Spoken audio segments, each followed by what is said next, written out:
What if Ned Stark told Catelyn the truth about Jon Snow?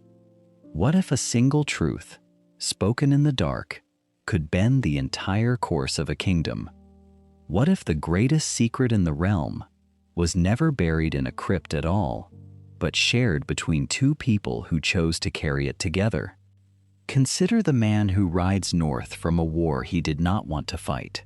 Eddard Stark, Lord of Winterfell, returns to his home with the smell of southern dust still clinging to his cloak, and in his arms he carries a bundle that weighs almost nothing. A newborn, a boy. The child sleeps against his chest as the horses climb the King's Road, and Ned Stark thinks. He thinks the way a man thinks when he has already made a promise he cannot break, and has not yet decided how far the lie must reach to protect it. The promise was made to a dying sister in a tower of blood. That much cannot be undone. But everything after the promise remains unwritten, and Ned turns each possibility over in his mind, the way a smith turns steel in the fire, watching for the moment it will crack. Here is the calculation before him. He can lie. He can tell his young wife that the boy is his own, born of some nameless woman during the campaign, and he can watch that lie take root in the soil of a marriage barely begun. He can let Catelyn Tully believe her husband, a man who broke his vows before their marriage even had its first winter. The lie is safe. The lie is simple. The lie protects the child absolutely, because a wife who believes the boy is her husband's bastard will never think to look for a crown in his blood. But Ned Stark understands something about lies that other men forget. A lie is not a wall. A lie is a seed. It grows in the dark. It sends roots into the foundations, and one day, it cracks the very stones it was meant to defend. He can see the years ahead. He can see Catelyn's cold silences. He can see the boy growing up under a mother's resentment, a resentment built entirely on a falsehood that Ned himself planted. He can see the poison working its way through the household, season after season, until the very thing he sought to protect stands surrounded by suspicion. So he weighs the alternative, the dangerous one, the truth. For 3 days he says nothing. He watches Catelyn hold her own son, the infant Robb, and he watches her eyes drift toward the other child, the one she believes is proof of his betrayal. He sees the hurt she does not speak, and he decides that a marriage founded on a lie is a marriage that will fail slowly, and a marriage built on a shared and terrible secret is a marriage bound in iron. He chooses the harder road because he judges it the stronger one. He waits until the castle sleeps. This is deliberate. This is a man who understands that secrets have ears, that servants carry whispers south for coin, that walls in a great keep are never truly empty. So he chooses his ground the way a commander chooses a battlefield, not the solar, where a maester might pass the door, not their chambers, where a serving girl might listen. He chooses the crypts, down beneath Winterfell, where the kings of winter sit in stone with iron swords across their laps. The dead keep their silence better than any living man. Ned takes a torch. He takes his wife by the hand, and he leads her down into the cold. Catelyn does not understand. She thinks perhaps he means to show her some family relic, some northern custom she has not yet learned. She is a Tully still, a woman of the warm south, and the crypts frighten her in a way she will not admit. Then he tells her. He does not begin with the boy. He begins with Lyanna. He speaks of a promise made in a room where the walls were red and the air was thick with the smell of blood and winter roses. He speaks of his sister's voice growing weaker. He tells her the child, in the nursery above, is not his son. He tells her the child is Lyanna's. And then he tells her the name that turns the cold air colder still. Rhaegar, Rhaegar Targaryen, the Prince Robert Baratheon, killed at the Trident, the man the whole realm believes stole and raped Ned's sister. That prince, that blood. Watch how the truth lands in stages. First comes fury, because Catelyn heard only the beginning, only that the boy is not hers to raise beside her own, and she believes for one burning moment that this is a confession of infidelity dressed in tragic words. Her anger is sharp and immediate. It is the anger of a wife who has spent 3 days grieving a betrayal.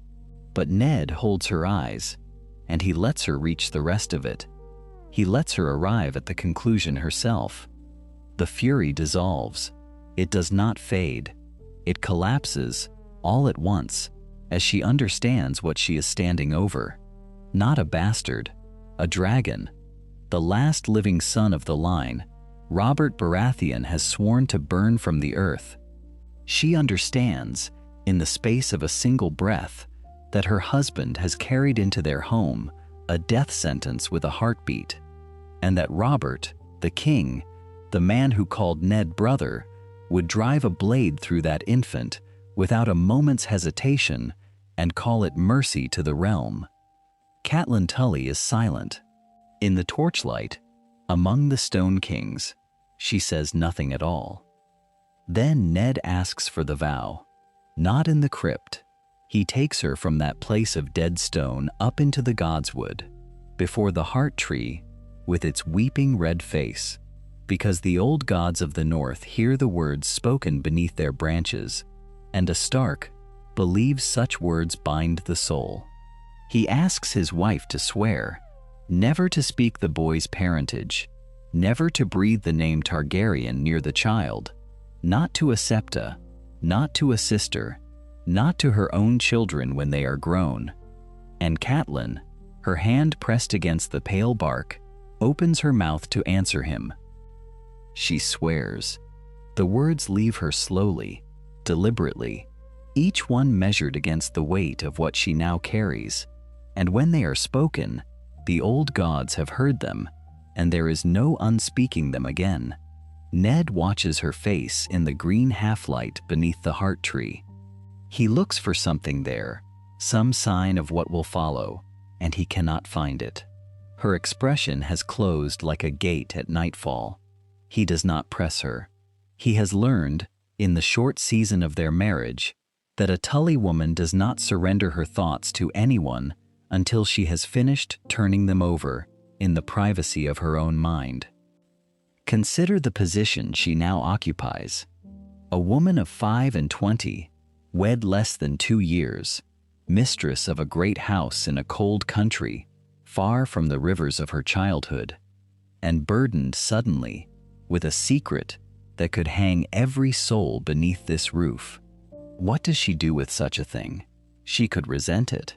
She could let the resentment fester into cruelty and aim that cruelty at the smallest and most defenseless target in her reach, at the child who cannot answer for the crime of his own existence.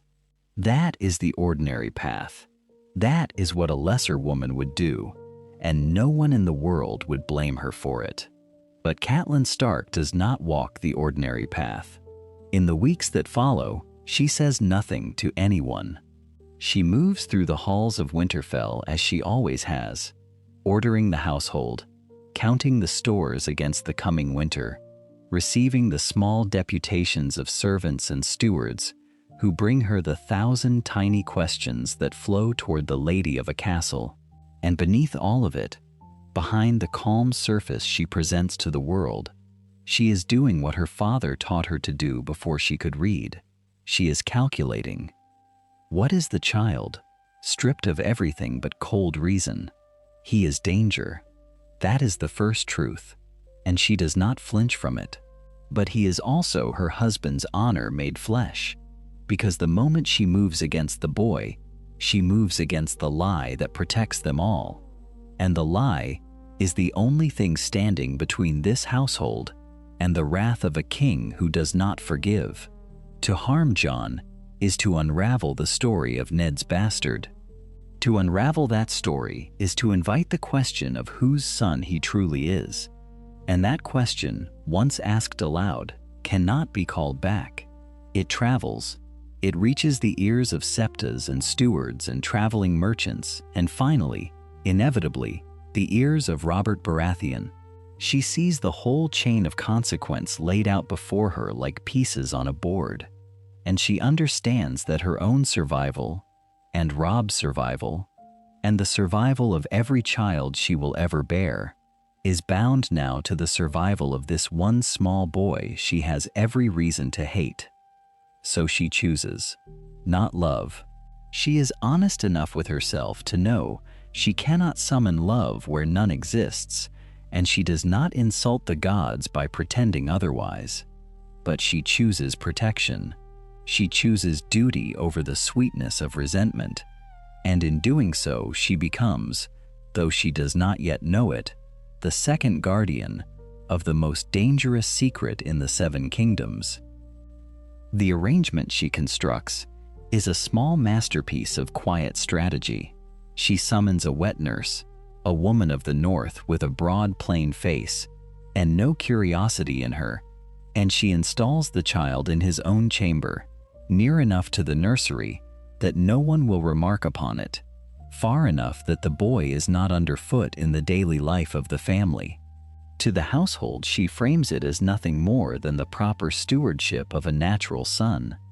A lord's bastard is acknowledged, fed, clothed, given a roof and a name of sorts, and raised at a seemly distance from the true-born heir. This is how such things are done. No one questions it. No one sees the calculation beneath the custom, because the custom is real and the calculation hides inside it perfectly, the way a blade hides inside a scabbard. What she has done, in truth, is build a wall that looks like a courtesy. The boy is close enough to be watched and controlled and kept within the circle of the secret.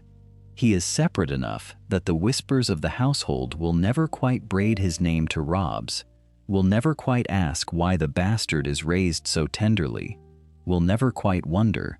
It is banishment dressed as generosity, and it is generosity dressed as banishment, and it is both of these at once. And Catelyn Stark is the only person alive who understands exactly what it is.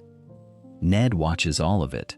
He is not a man who speaks his feelings, and he does not speak them now, but he sees what his wife has done and he understands the cost of it.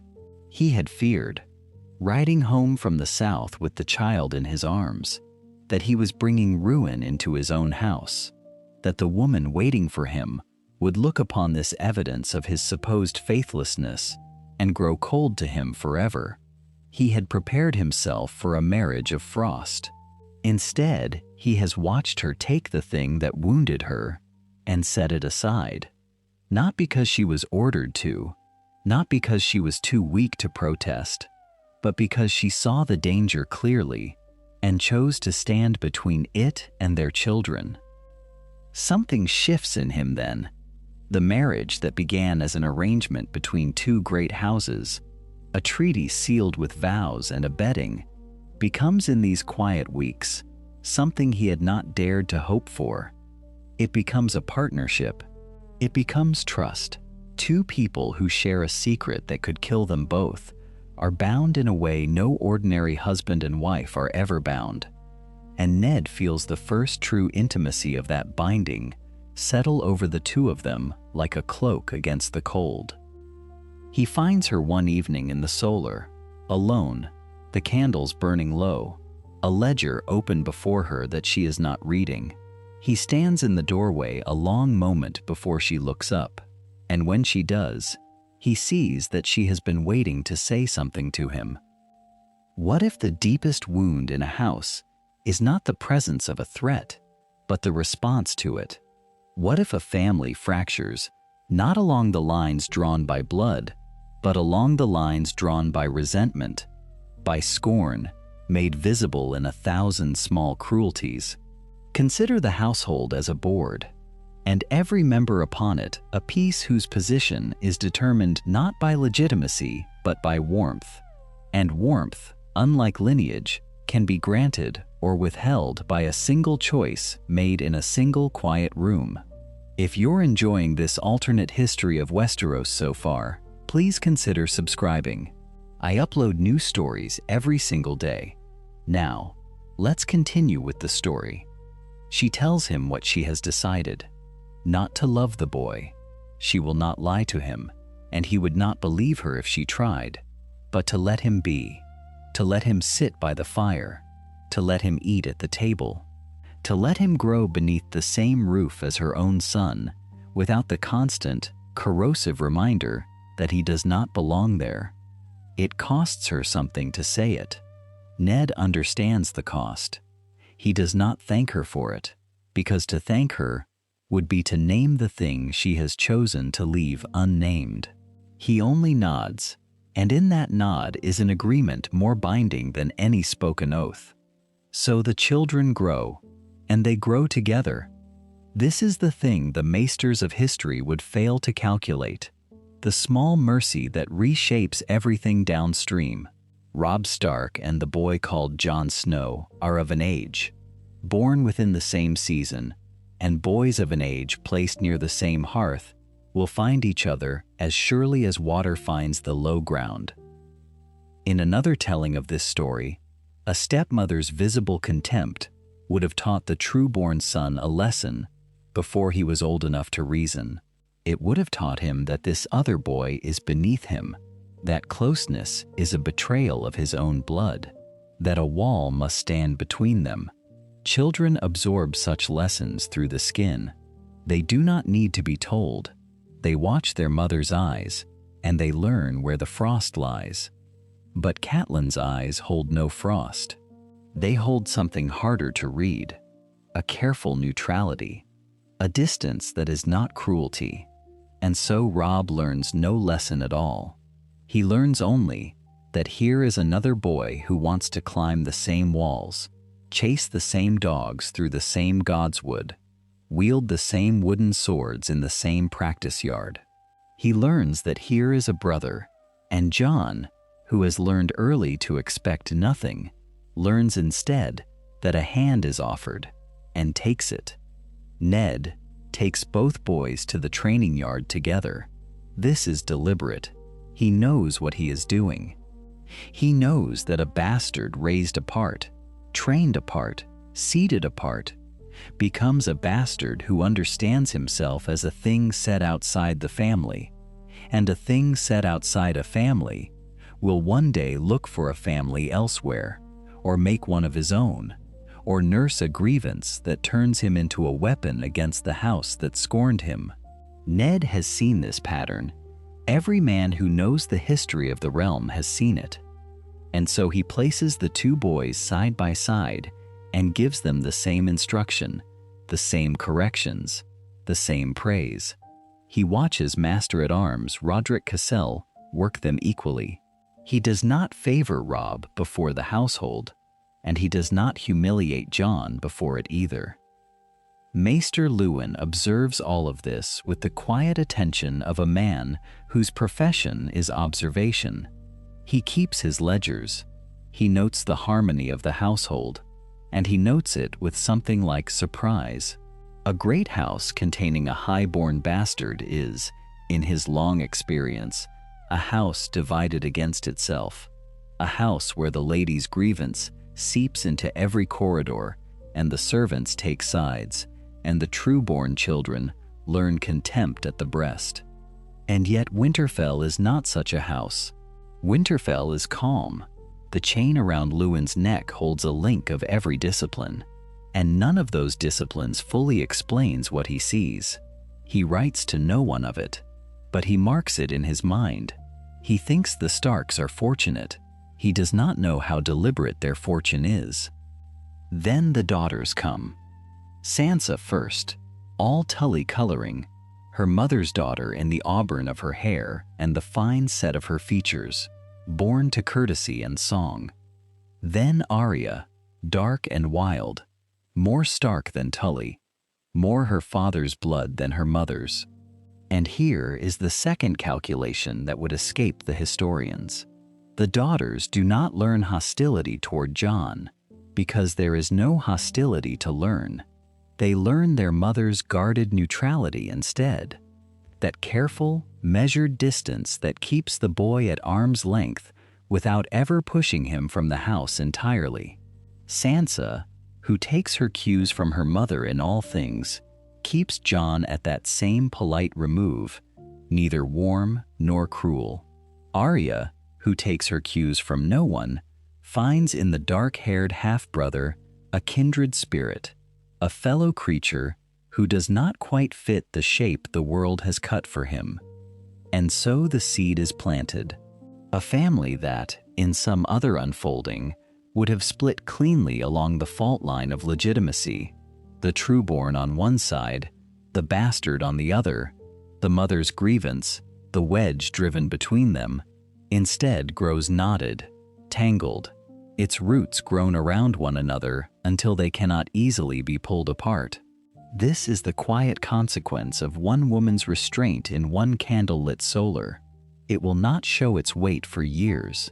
It will show its weight only when the storms come, when the house is tested, when the lines that would have fractured it are put under the strain that would have broken a lesser family. Then the knotted roots will hold, or so the design suggests. But that is the far country, and the story is not yet there. For now there is only the hearth, and the two boys before it, and a lord standing in a doorway watching his sons, both of his sons, laugh at some private joke he cannot hear. He does not smile. He is not a man who smiles easily, but something eases in his chest as he watches them, and he thinks, for the first time, that the secret might yet be survived. What if the danger a man guards against is not the one that finds him? What if the wolf braces for the blade at his throat and never sees the shadow crossing the water, the shadow that will not fall for a decade yet, but that falls all the same? A rider comes to Winterfell in the gray light of an autumn morning, mud to his knees, a letter sewn into his cloak. He is not a raven's message. He is a man, which means the words he carries are meant to travel quietly, hand to hand, never scratched onto parchment that might be intercepted. Ned Stark takes the letter in his solar, reads it once, and reads it again. The words are simple. The surviving Targaryen children have fled across the narrow sea. Viserys, near a man grown, bitter and grasping. Daenerys, an infant still, carried in the arms of loyalists into exile, the last of a dead dynasty, scattered to the free cities like seeds thrown into the wind. To any other northern lord, this is distant news, a footnote to a war already won. The dragons are broken, the line all but ended, and 2 children in exile are no threat to a king who sits the Iron Throne with a warhammer at his side. But Ned Stark is not any other northern lord. Ned Stark reads the names and feels something shift beneath him, some tectonic fact rearranging itself in the dark of his understanding. Viserys, Daenerys, and the boy asleep in the room down the corridor. Blood of the same blood, fire of the same fire. He does not let his face move. He has trained himself, these past years, to let his face move for no one, and so the servant who brings him wine sees only a lord reading correspondence, frowning at the tedium of it. But inside, the calculation runs its cold arithmetic. The boy he calls his son shares a grandfather with the exiles across the sea, shares a claim, though the boy will never know it, shares the thing that Robert Baratheon has sworn to hunt to the ends of the earth and slaughter wherever it hides. Dragon spawn, that is the word the king uses. Ned has heard him use it, has watched his old friend's face darken with a hatred so total it frightened him. Dragon spawn, and there is a dragon sleeping under Ned's own roof, unaware that he carries the death sentence in his veins. 3 of them now. 3 children of the dragon in the world, 2 named openly, hunted openly, 1 hidden so deep that even the boy himself does not know what he is. Ned burns the letter in the hearth. He watches the parchment curl and blacken, the names dissolving into ash, and he thinks that this is a knowledge he will not share, not with the maester, not with his household, not even with Catelyn, who knows the greater secret, who has bent her whole nature around the keeping of it. This piece he keeps back, because what use is it to her? To tell her that the danger she already guards against has grown a second head across the sea would only sharpen her fear without giving her anything to do with it. He locks it away. One more stone added to the wall he has built inside himself. Catelyn, for her part, has become a different kind of guardian than she ever intended to be. She had thought, when she agreed to the silence, that keeping the secret meant only holding her tongue. She has learned it means far more. It means watching. It means anticipating. When high-born guests come to Winterfell, a Manderly lord, a Serwyn cousin, a wandering knight seeking a lord's hospitality, she has learned to steer the conversation like a helmsman steering a ship off rocks she alone can see. The war comes up, as it always does. Men love to speak of the war they survived, and when the talk turns to Targaryens, to the Mad King, to the babes dashed against the walls of the Red Keep, Catelyn feels the whole room grow perilous. One careless remark, one guest who looks too long at the dark-haired boy and jokes, idly, that he has the look of a Southron prince. She cannot allow the thought to be spoken, because a thought spoken aloud can travel, and a thought that travels can reach the wrong ear, and the wrong ear belongs to a king who murders infants. So she moves the conversation, gently, a question about the harvest, a remark about the guest's own children, a cup refilled at precisely the moment the dangerous subject rises. She does it so smoothly that no one notices they have been redirected, and Ned, watching from across the hall, understands what she is doing and marvels at it. She protects the boy she has no love for. She protects him because to fail to protect him is to endanger her own.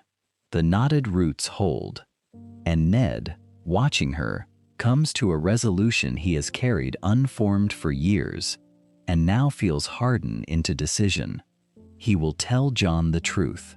One day, not all of it, perhaps never all of it, but a version of it, shaped and softened, enough to arm the boy against the world, without handing him a claim that will get him killed, when he is a man, when he can bear the weight, when the telling can be done in a place and a time of Ned's choosing, and not wrung from him by circumstance. For now, the boy believes he is a Snow, a bastard, a stain on his father's honor, and Ned lets him believe it, because that belief is armor. A bastard is beneath notice. A bastard is safe. The truth would make him a target, and the king does not spare dragon spawn, not the grown ones and not the infants. Ignorance, Ned reasons, is the strongest shield he can give the boy. Let him think himself lowly. Let him think himself unworthy. It stings the boy, Ned knows. It sits in Jon's eyes at every feast, at every naming of the trueborn. But a wounded pride heals. A slit throat does not. He turns from the window and goes to find Catelyn, because there is a guest arriving on the King's Road, and the guest, the writer tells him, is bannered with a sigil Ned had not expected to see riding north. The sigil is a crowned stag, black on gold, and it means the king himself is coming.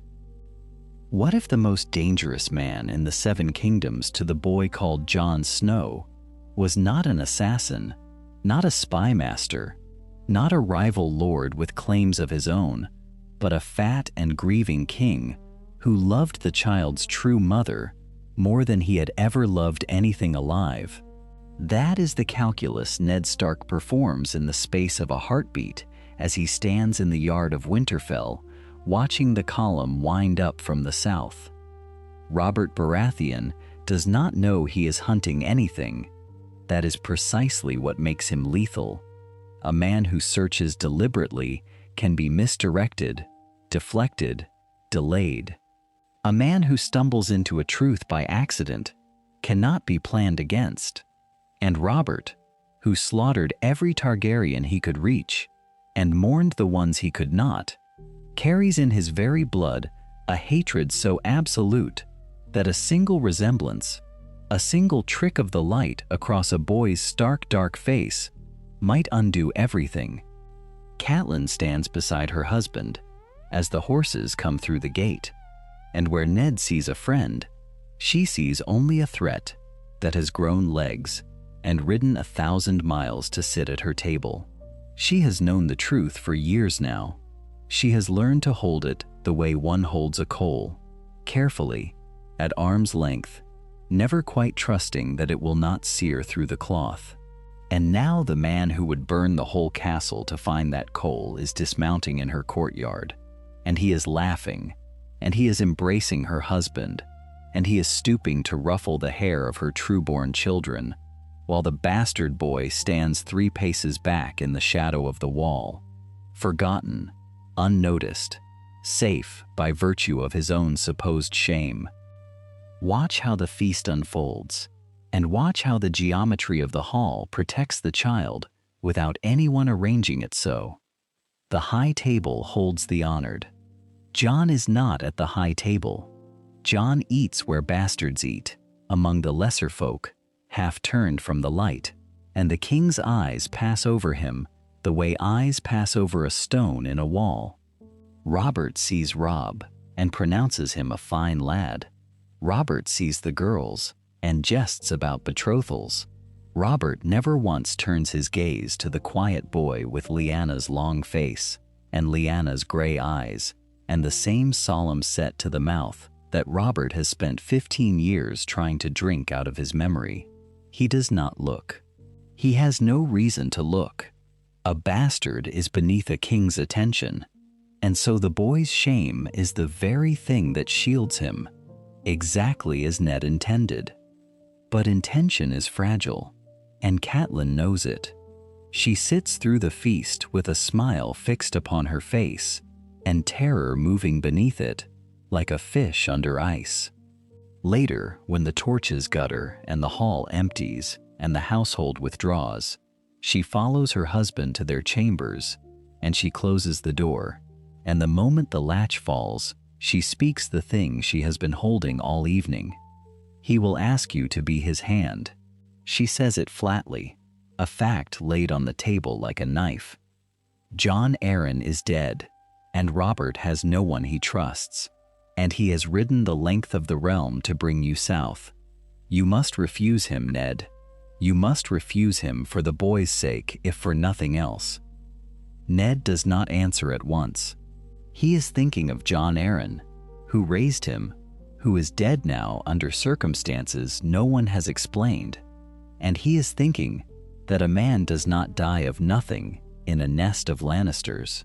There is a debt in him, and a suspicion, and beneath both a loyalty to Robert that has survived every reason it should not have. Catelyn watches the argument move across his face, and she presses harder. The capital is a viper's nest, she tells him. Every word you speak there will be weighed. Every man you meet will want something you have. And the boy, she does not say his name. She never says his name in these conversations, as though the name itself might carry south on the wind. The boy is the one weakness that would destroy us all. Take him near Robert, and you gamble our children's lives against a resemblance. Do not take that gamble. Do not go. He hears her. He weighs it as she has weighed it.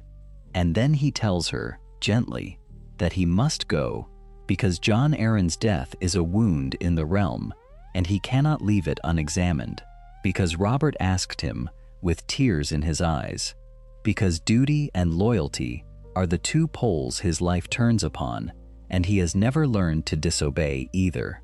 Catelyn's shoulders fall. She has lost this argument. She knew before she began it that she would lose it, but she did not fight it to win. She fought it to force the next question, and now she asks it. If you will go, then what of the boy?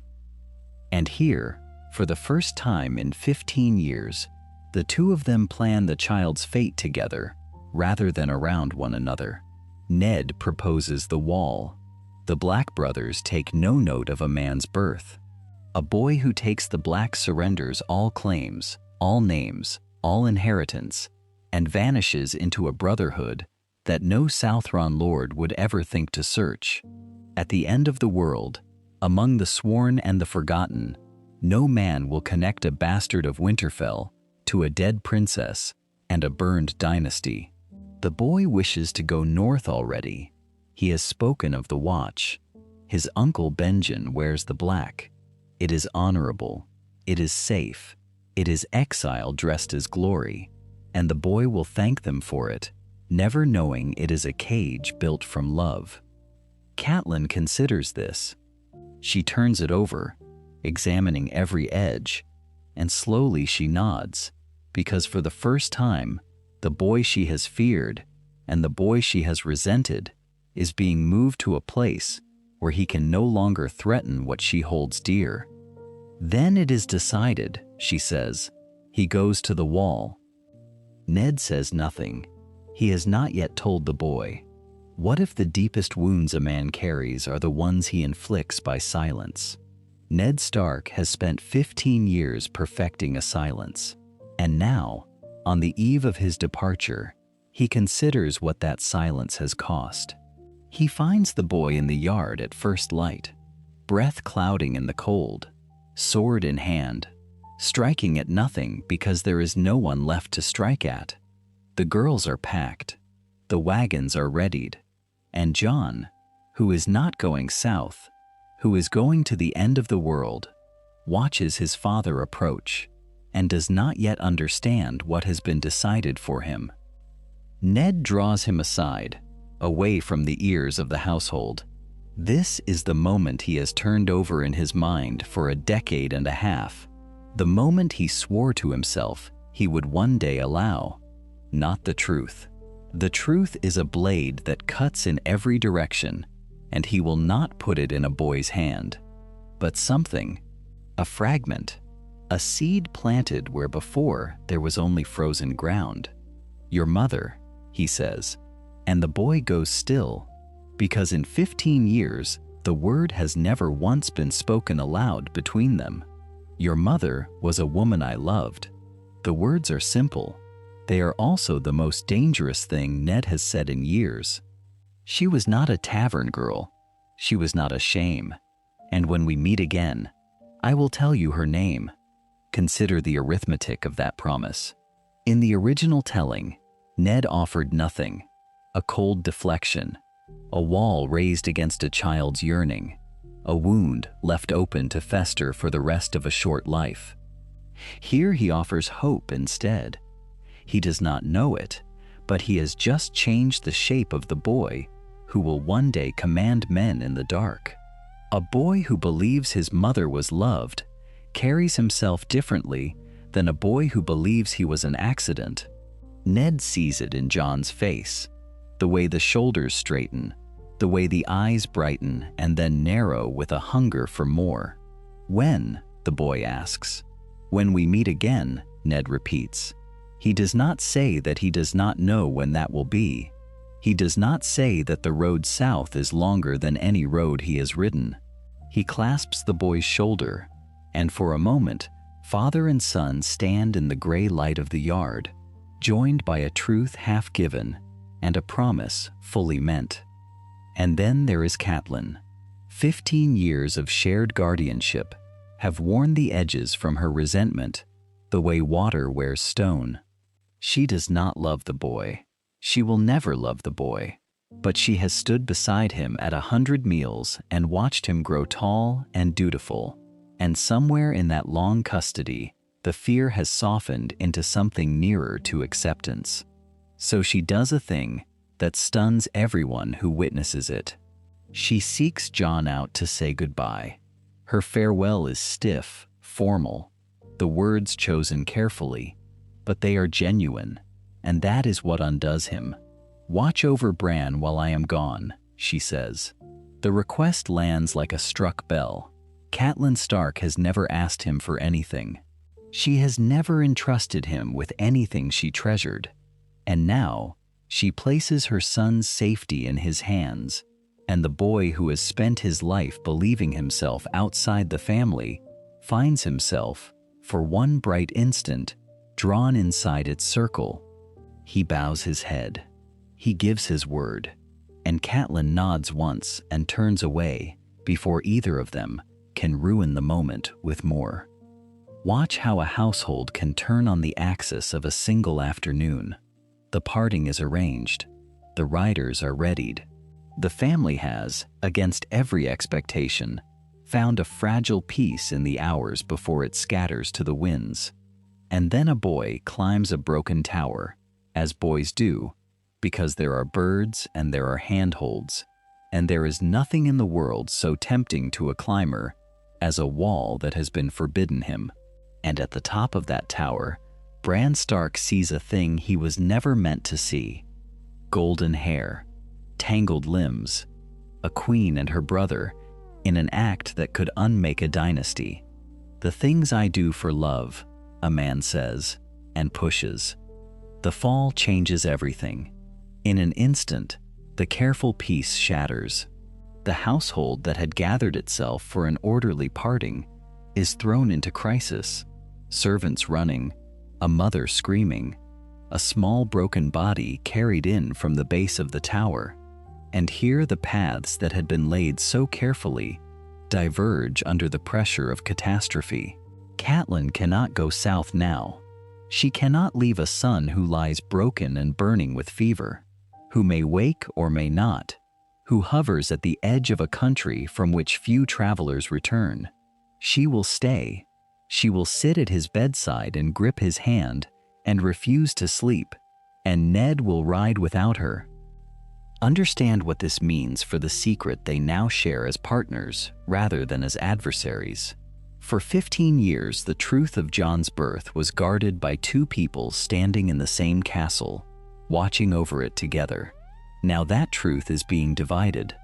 Ned carries half of it south into a nest of lions, into a capital where every whispered word is currency and every friend is a knife awaiting its moment.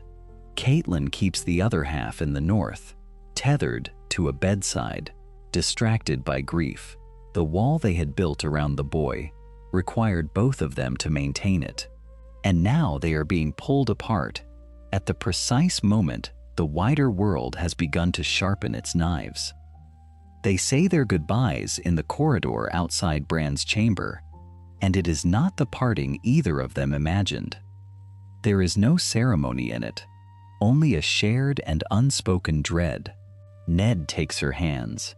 Catelyn holds his gaze. Both of them are thinking the same thought, and neither will speak it aloud. The secret is no longer safe. It was never safe, but it has never before been surrounded by so many hunters, and now they must guard it apart. What if the greatest threats in this world did not announce themselves? What if they came in silence, in the dead of a quiet hour, with fire on the horizon to draw away the watchful, and a blade in the dark for the sleeping? This is how it begins. Not with armies, not with declarations, with a single man and a single dagger, and a woman who should not have been in that room. Catelyn Stark has not left her son's bedside in days. Grief has anchored her there, made her small and still, hollowed her out until she is little more than a vigil in the shape of a woman. And it is this grief, this refusal to leave, that saves Bran's life. Consider the arithmetic of it. The assassin plans for an empty room. He plans for a broken boy alone in his bed, easily smothered, easily silenced. He does not plan for a mother. He does not plan for hands that close around a blade meant for a child's throat, hands that bleed and hold and refuse to let go while the steel bites down to the bone. She screams. The boy's direwolf answers. Summer comes through the door like a thing made of teeth and shadow, and what happens next is brief and terrible and final.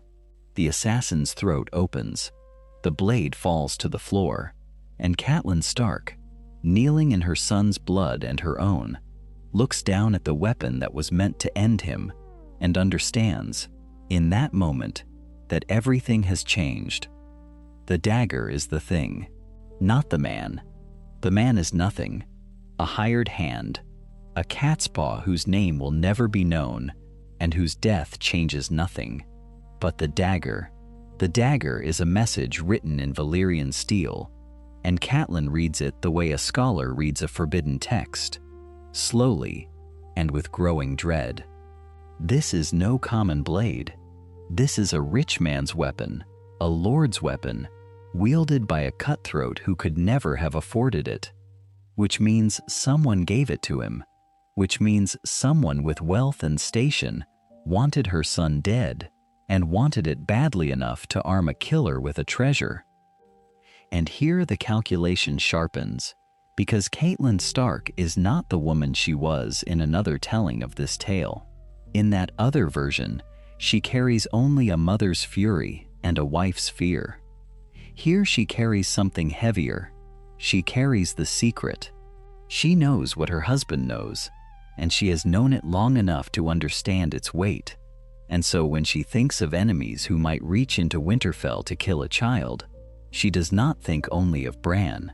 She thinks of the other boy, the one whose true name could unmake a dynasty, the one whose existence is the single most dangerous fact in the Seven Kingdoms.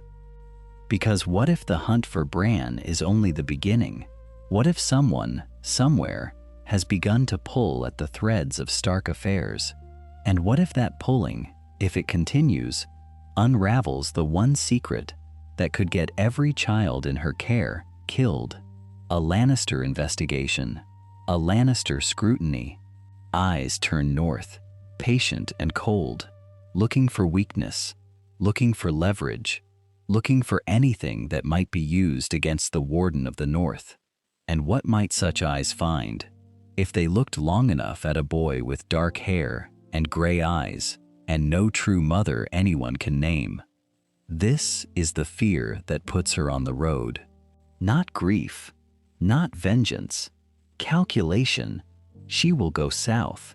She will carry the dagger to Ned herself, because such a message cannot be trusted to a raven or a rider. She will place it in his hands, and she will tell him what she suspects, and together they will decide what the two of them, sharing everything, must do. The road south is long and she rides it hard, and there is a particular horror in leaving Bran behind, in trusting his life to Robb and to Maester Luwin while she gambles her own on the King's Road. But the greater danger is not in the north now. The greater danger is in the south, where her husband walks alone among lions with only half a truth to defend him, and where a blade has just told her that the game has already begun. She comes to King's Landing not through its gates but through its shadows. Littlefinger arranges it. Of course he does. A brothel, of all places, a house of painted women and heavy perfume, and Catelyn is led through its back passages like a smuggled thing, and she understands even as she follows that she is now indebted to a man whose currency is precisely such debts. She files the thought away. There will be time to reckon with Petyr Baelish later. There is always a reckoning with Petyr Baelish later. And then Ned is there, her husband, standing in a small dim room that smells of another man's business, and the sight of him steadies her in a way she had not expected. They do not embrace as lovers reunited. They embrace as two people who share a burden, who have carried it apart and are, for this brief moment, permitted to carry it together again. She shows him the dagger. She tells him everything.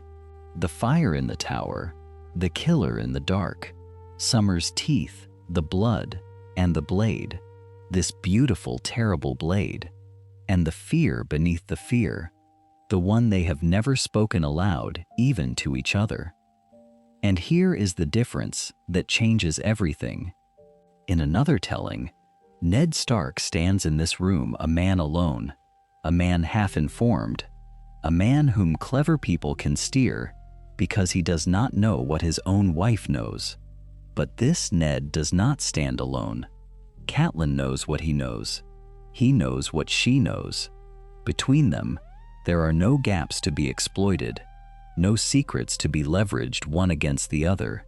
They examine the dagger together, turning it in the candlelight, tracing its history backward toward whoever owned it last, and they present, for the first time, a single unified front against the men who would move them like pieces. Baelish watches from the doorway. He is already calculating. What if a man could see the trap before he stepped into it, not by cleverness, but by refusing to walk alone? This is the question that hangs over the days that follow, as Ned Stark takes up the dead hand's work and begins to pull, thread by patient thread, at the mystery Jon Arryn left unfinished. He follows the old man's footsteps through the city.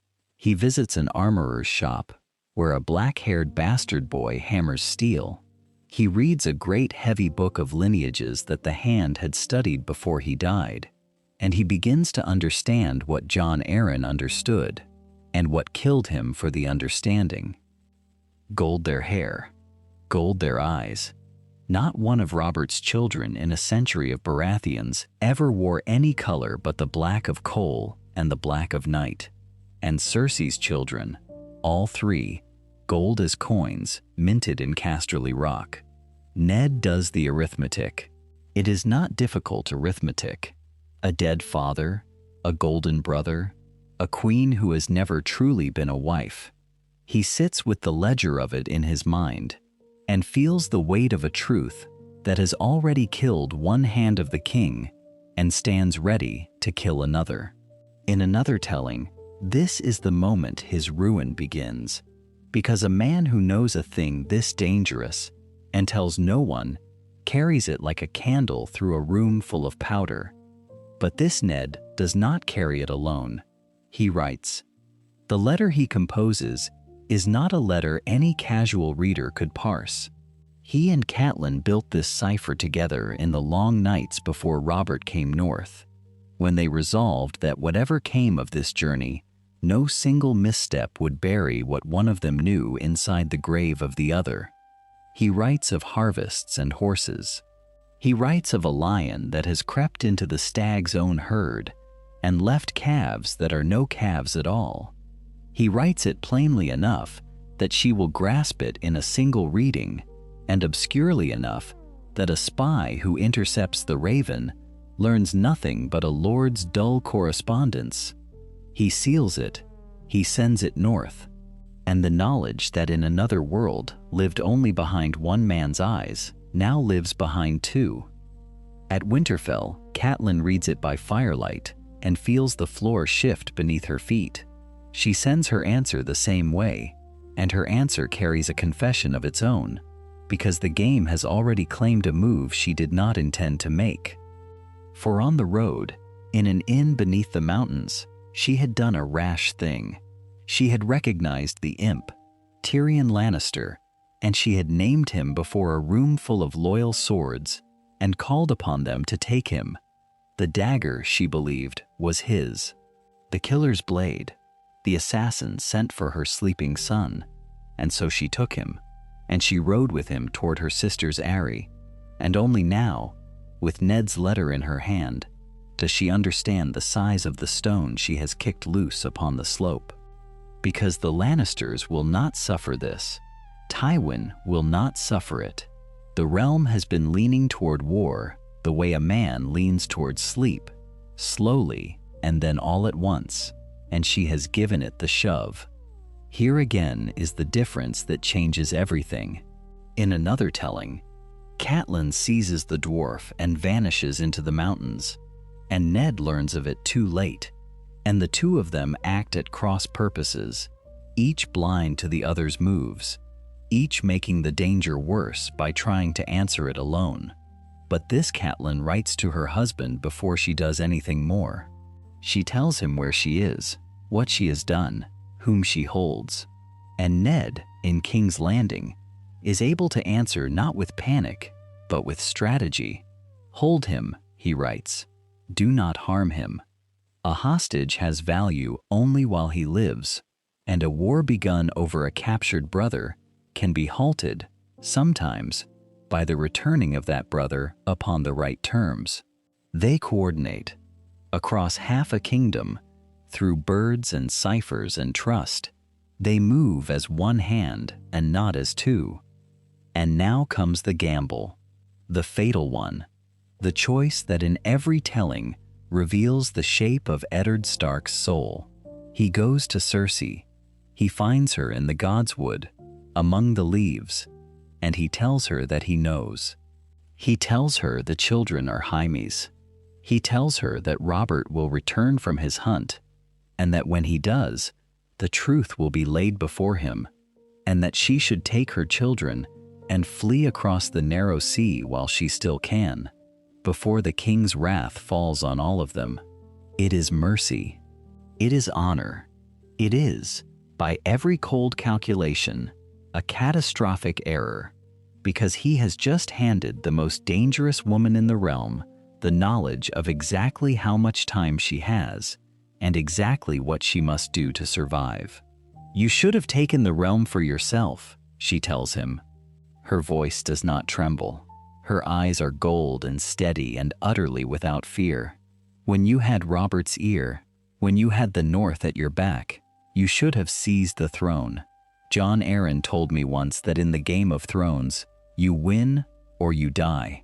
There is no middle ground."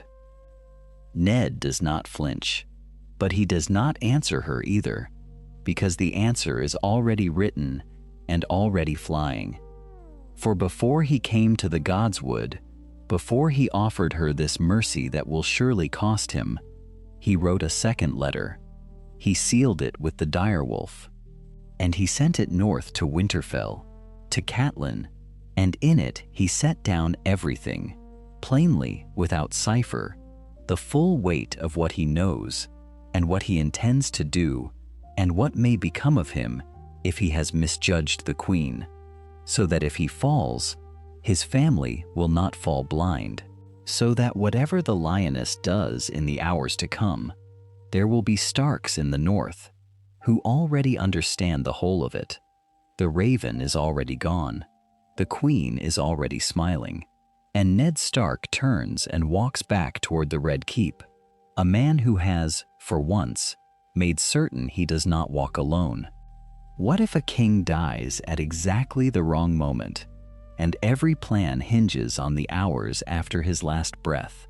The boar comes out of the brush faster than any man expects, and Robert Baratheon, drunk on wine and vanished youth, meets it with a spear held slack in a hand that has forgotten how to grip.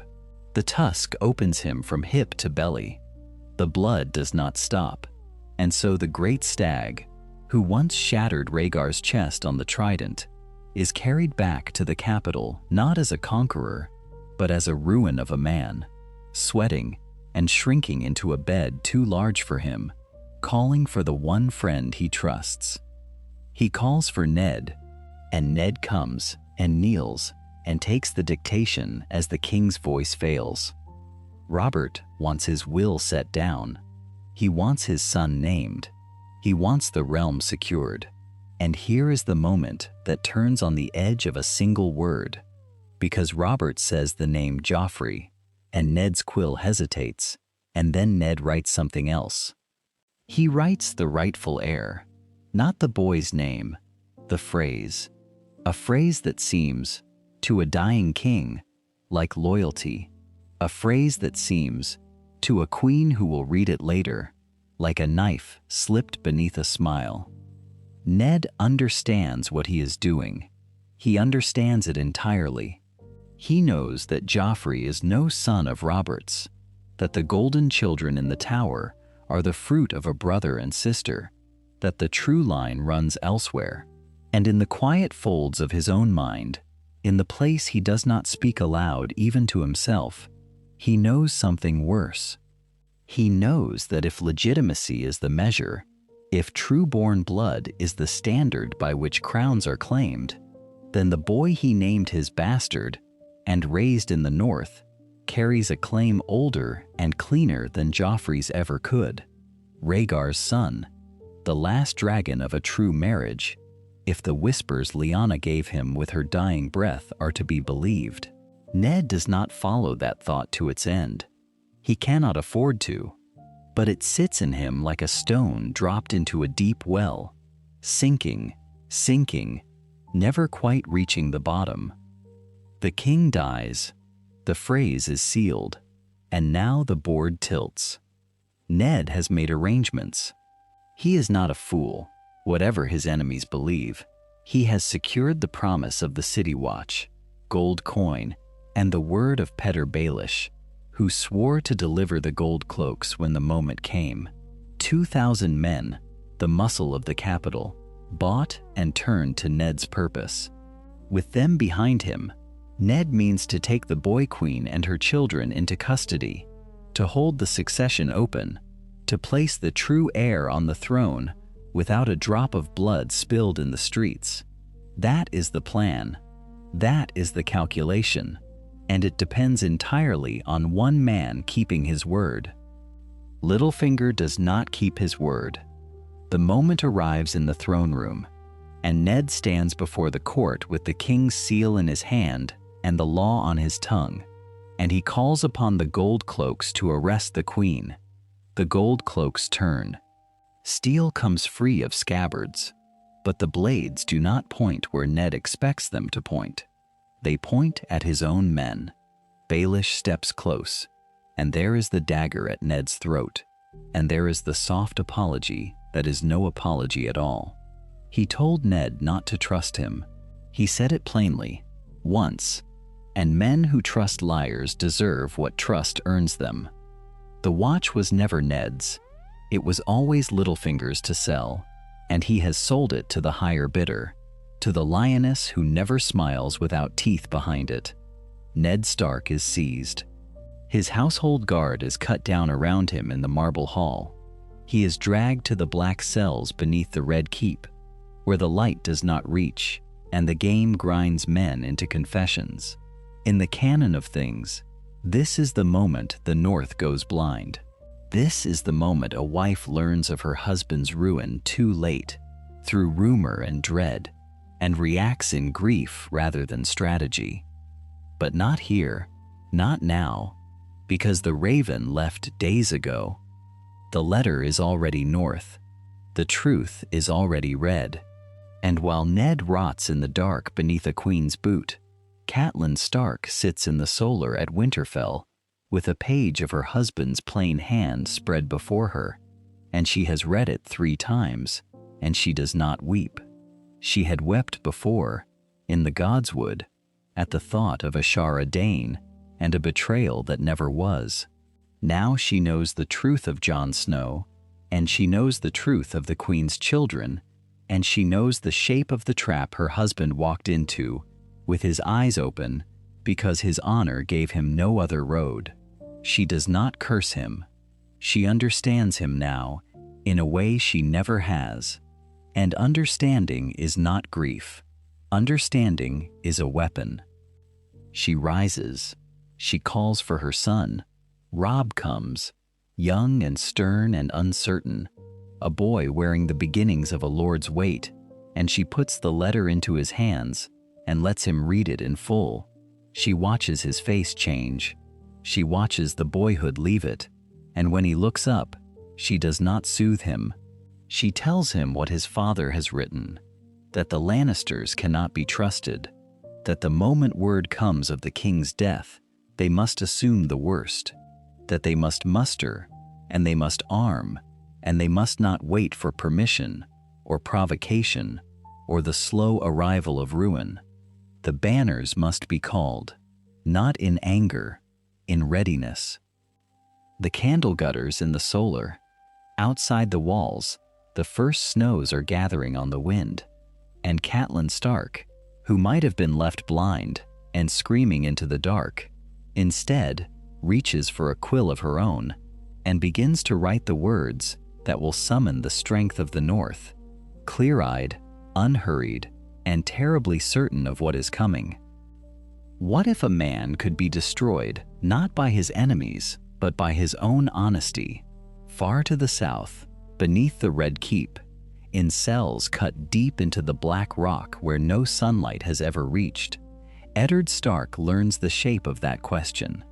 The stone sweats around him. The dark is total, the kind of dark that does not lift with waiting, and he sits in it and measures the days by the changing of the guards, by the arrival of bread, by the slow tally of his own breathing. He is not a man who breaks easily, but he is a man who has learned, at last, how much can be taken from him. The spider comes without sound. He always does. One moment the cell is empty, and the next Varys is there, plump and soft, and smelling of lavender against the reek of the pit, holding a candle and a skin of water, as though he were a friend, arriving late to a supper.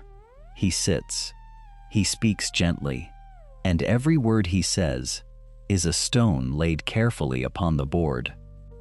"Consider the position," Varys says, or something like it, in that mild and mournful voice. The girl Sansa waits in the queen's care. The realm slides toward war, and there is a path, a single narrow path, by which a wolf might keep his head upon his shoulders, and his daughters safe within the reach of mercy. Confess, name yourself traitor, take the black, and walk north to the wall and live. Ned listens, and here is the calculation that no jailer sees, the calculation running beneath his silence like a river under ice. He is not weighing his life against his pride. He weighed that long ago and found his pride the lighter thing. He is weighing something else entirely. He is thinking of a boy at the wall with gray eyes that are not gray by accident. He is thinking of what a confession does, of how it opens a man, of how questioning follows confession the way night follows dusk. What if they ask him why? What if they press him on the treason he never committed and, in pressing, stumble toward a truth far older and far more dangerous than any plot against Joffrey? A false confession is a door, and behind that door, somewhere, stands Lyanna's son. So Ned gives them nothing that leads there. He turns the confession over in the dark and finds its edges, tests where it might cut too close, and resolves that if he confesses at all, it will be to a lie so complete, so contained, that it cannot bleed into the one secret he has guarded for 17 years. He will die a traitor before he lets his silence become the thread that unravels the boy. Varys watches him and, perhaps, understands more than he says. The spider does not press further that night. He leaves the water, he leaves the candle, he leaves, and the dark returns, and Ned Stark sits within it, calmer than any prisoner has a right to be, because his mind is on the north, and on the wall, and on a promise kept. And in the north, the promise is bearing fruit no southern lord would have predicted. Winterfell has become a thing it has not been in a generation, a war engine, deliberate and cold. Robb Stark stands in the great hall with his father's letters read a dozen times over, and the strategy they contain has become his own. He does not flounder. He does not rage into rash action. He calls the banners the way a man draws a blade he has practiced with, knowing its weight, knowing its reach. The Great Jon roars, and the Karstarks arm, and the Manderleys send word from White Harbor. And through it all, Robb moves with a clarity that steadies the men around him, because a boy who seems to know exactly what he is doing becomes, very quickly, a lord. And at his shoulder stands his mother. This is the difference. This is the whole of it.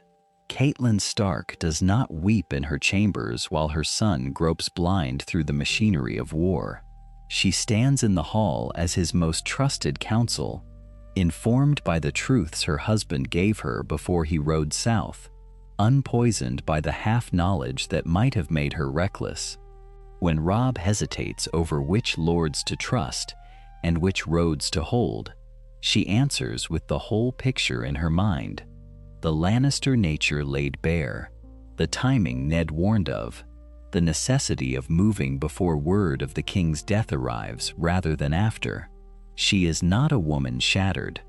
She is a wolf's widow-in-waiting, who has chosen, instead of grief, to be a general. The banners come, and the North, for once, marches with its eyes open. At the wall, the news arrives cold and hard, carried on the same winds that carry everything to that place at the end of the world. Jon Snow hears that his father is taken, named traitor, thrown into the black cells, and something in him wants to break every vow he has spoken. He has just sworn his life to the Watch. He has just set his name against the old words. And now the man who raised him, the only father he has ever known, sits in darkness 1,000 leagues south, while Jon stands frozen on the ice, sworn to hold and forbidden to move. But Ned Stark planned even for this. A man rides in from the south, a trusted man, quiet and travel-worn, and he carries a letter written in Ned's own hand before he ever left Winterfell, sealed against exactly this hour.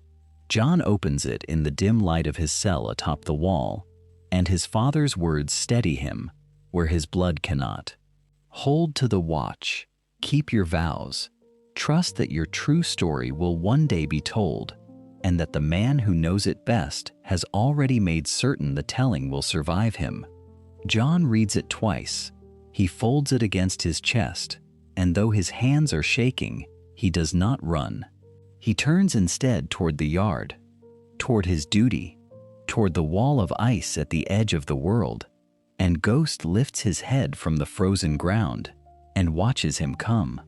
What is the price of honor when honor is set against the lives of your own children? Ned Stark has spent his life answering that question in only one way. He has never learned another, but now, in the black cells beneath the Red Keep, where the damp seeps through the stone and the darkness lies thick as wool, a new calculation begins to form in his mind. And it is not the calculation of an honorable man. It is the calculation of a father. Varys comes to him in that darkness, soft-footed, powdered, smelling faintly of lavender. The eunuch does not gloat. He does not threaten. He simply lays the pieces on the board and lets Ned see them for himself. Sansa is in the queen's hands. Arya has vanished, whereabouts unknown, and every day she remains lost is a day she might be found.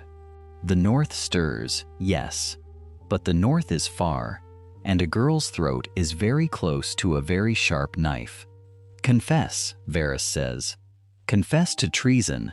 Name Joffrey the true king, and the boy's mercy may yet extend to your daughters and to the Black Brotherhood of the Wall. It is not justice. It is not truth. It is survival. And survival, the spider murmurs, is the only ground on which the game is ever truly won. Ned turns it over the way he has turned over every hard thing in his life. What if he refuses? What if he dies with the truth locked behind his teeth, a martyr to his own good name? Then Sansa dies, or worse than dies.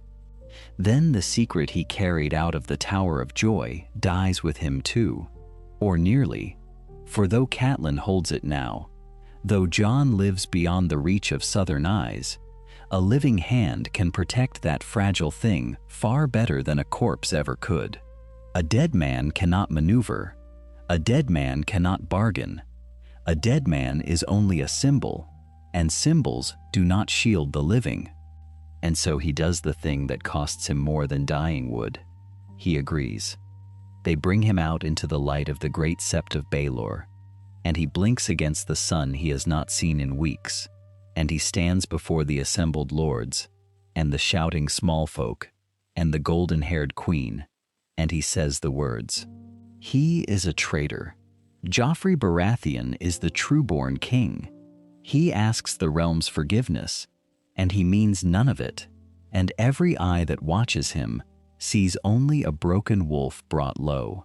Sansa weeps somewhere near, and he does not look at her, because if he looks at her, he will not be able to finish. He finishes. He has calculated the cost, and he has decided to pay it, and it is done.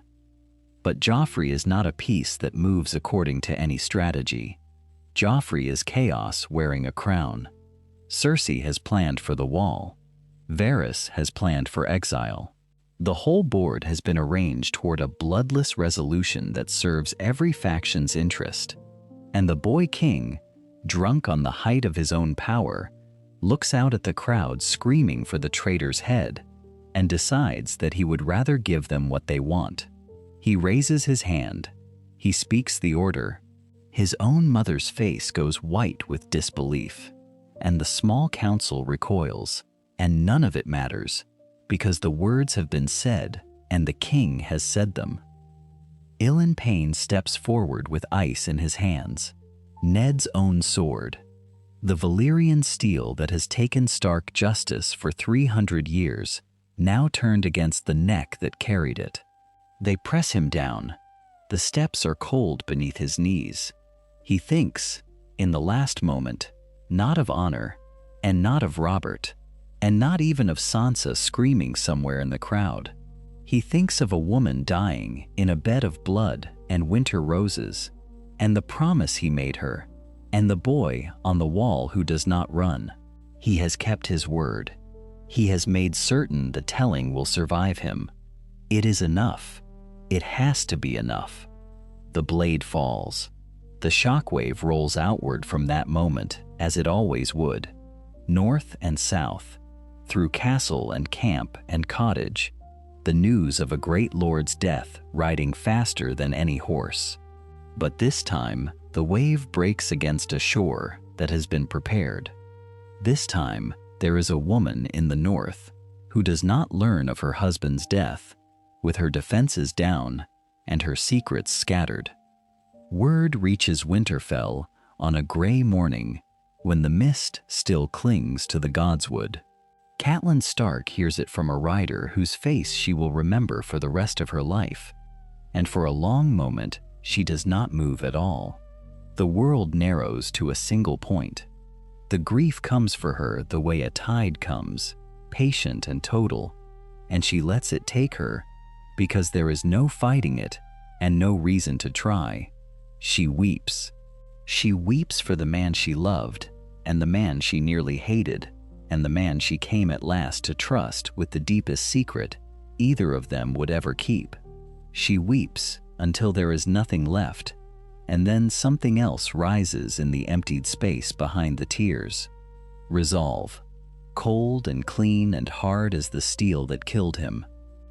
Because Catelyn Tully Stark is not the woman she would have been. She knows the truth now. She knows whose son sleeps behind the wall, and why, and what it would mean if the wrong ears ever learned of it. Ned did not die leaving her a widow with a broken house and a scattering of secrets she half understood. He died, leaving her a fortress of knowledge, complete and sealed, entrusted to a mind that can wield it.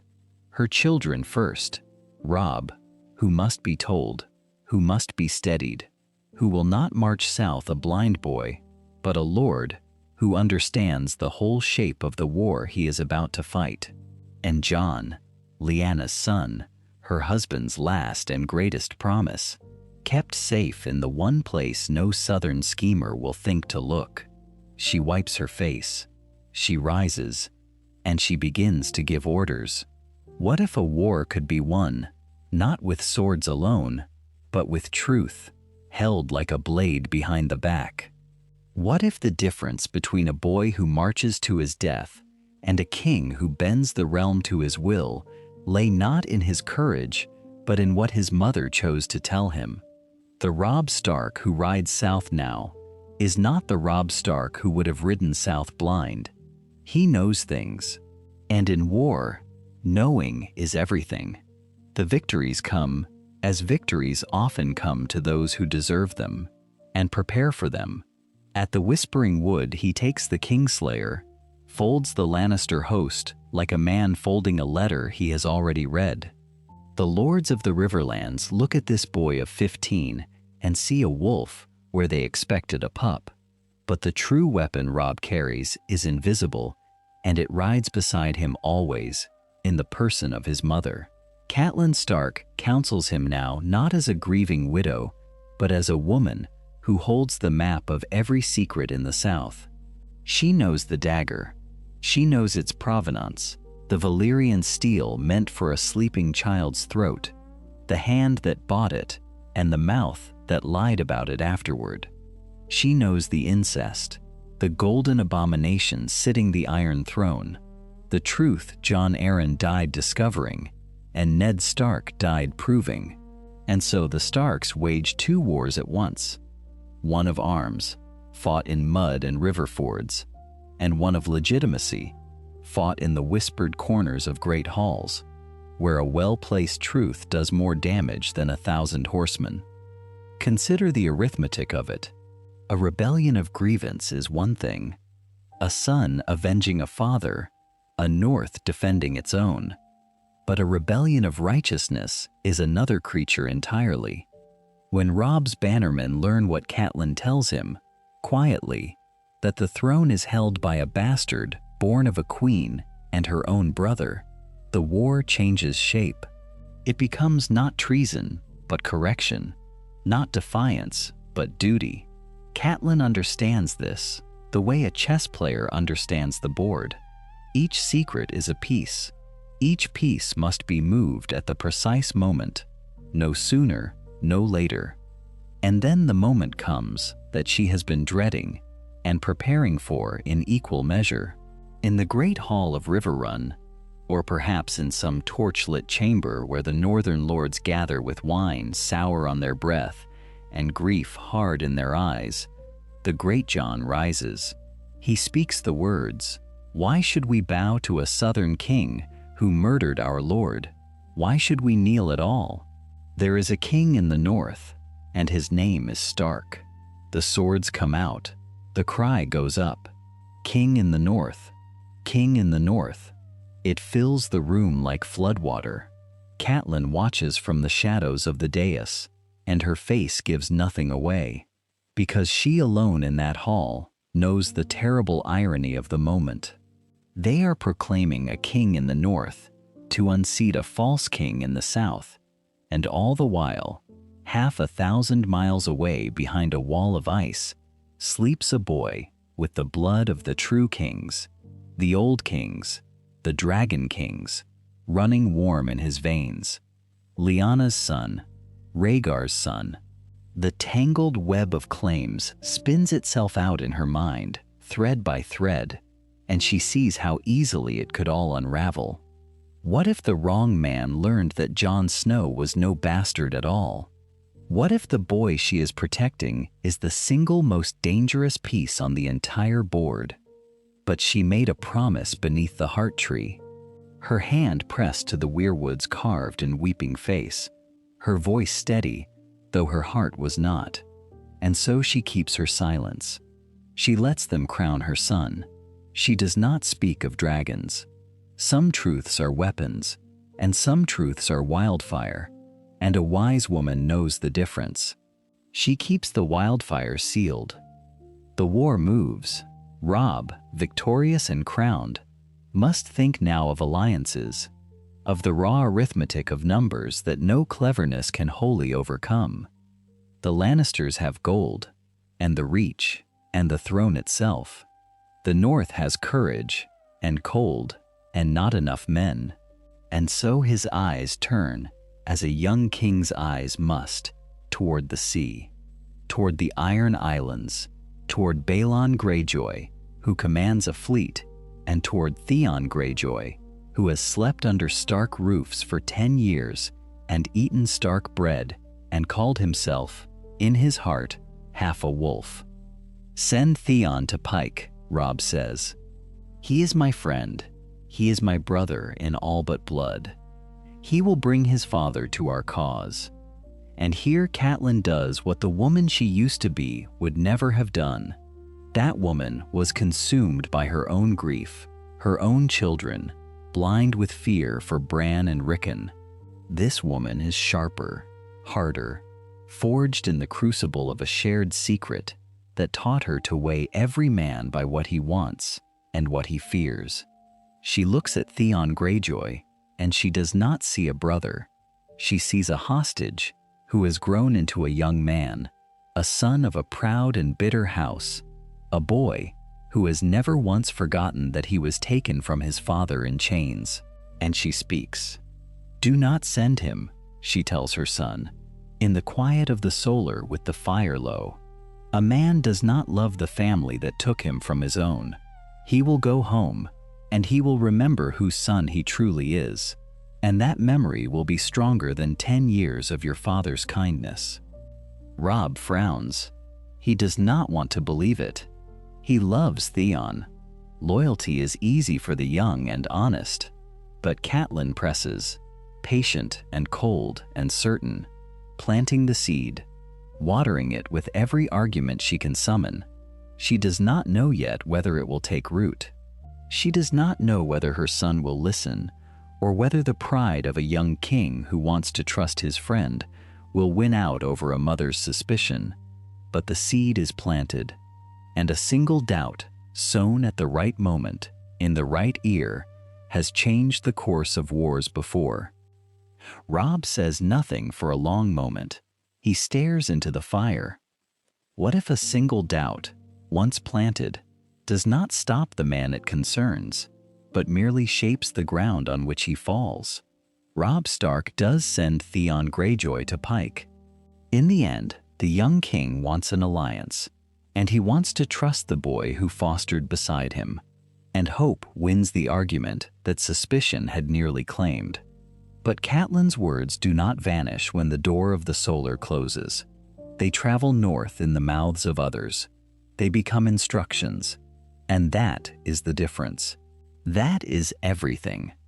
Theon rides the salt road home with a letter tucked against his breast, a letter meant to bind ships to the wolf's cause. He rehearses the words he will say to his father. He imagines Balon Greyjoy's face softening at the sight of his last living son, returned a man, returned a warrior, returned worthy. He rehearses. He never once considers that the man who threw an axe into the sea, rather than kneel, would look upon his boy in soft northern wool and see nothing but the Starks who made him. But that is what happens. That is exactly what happens. Balon reads the letter. Balon burns the letter. And in the cold hall of Pike, before his hard-eyed daughter and his hard-eyed captains, the old king tells Theon Greyjoy the truth that unmakes him. You are no son of mine. You are their creature. And the boy who crossed a sea to be loved is instead handed a single mean command and a single mean ship, and told to raid the stony shore like a common reaver. Yara takes the fleet. Theon takes the scraps. The humiliation is total, and it does its work. He stands on the deck of the sea bitch with the wind flaying him, and he does the arithmetic of a desperate man. What proves a Greyjoy? Not raiding fishing villages, not burning huts. A prize, a great prize, seized against all sense, the kind of theft that makes bards write your name into song. And there it sits in his mind, undefended, half emptied of its garrison, the seat of the men who raised him and never let him forget he was a hostage. Winterfell. The word tastes like vengeance and belonging at once. But here the seed she planted bears its strange fruit. For Winterfell is not the Winterfell of some other, softer telling.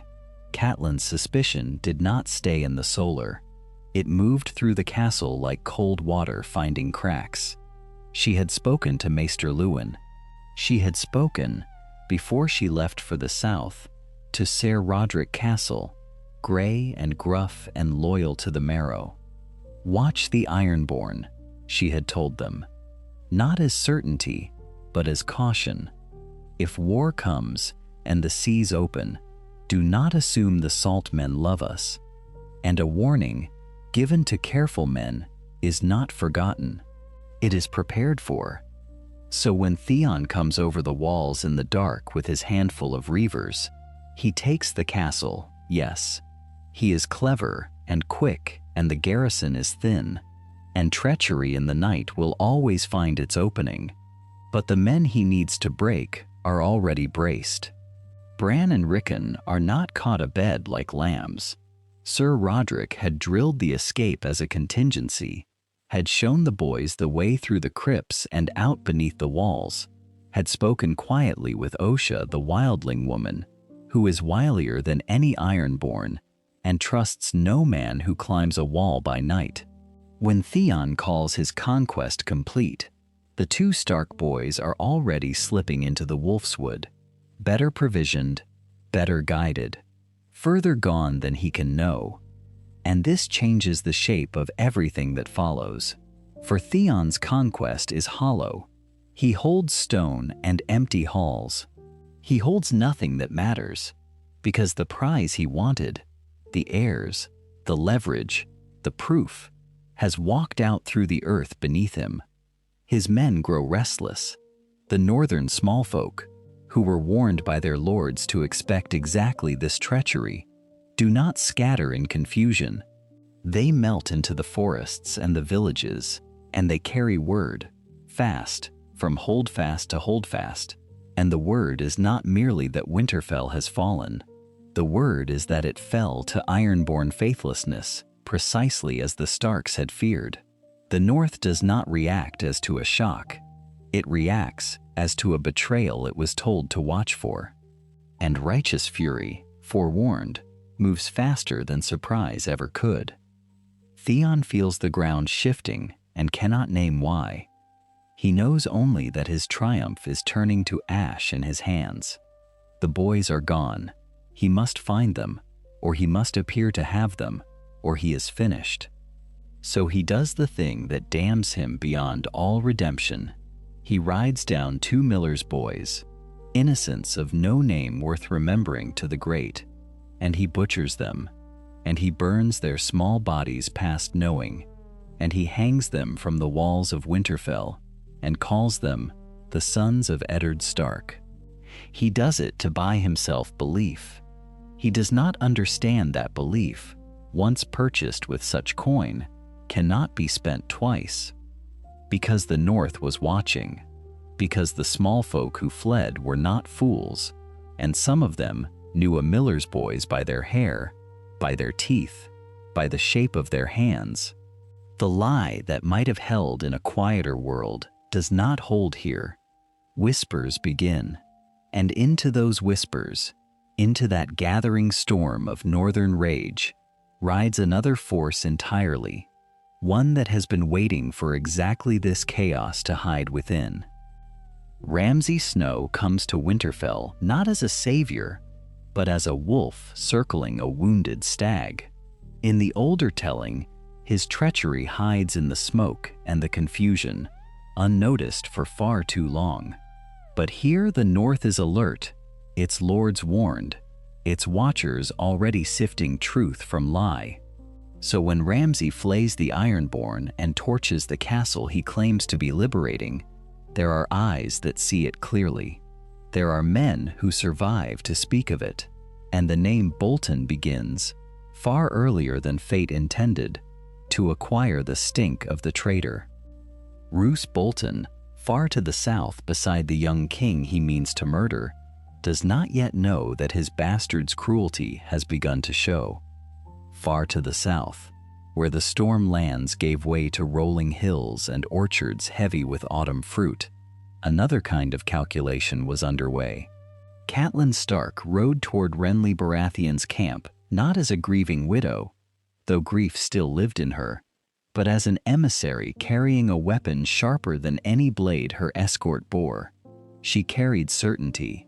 She knew, with the cold clarity Ned had given her in that firelit room so long ago, that the boy who sat the Iron Throne calling himself Joffrey Baratheon was no Baratheon at all.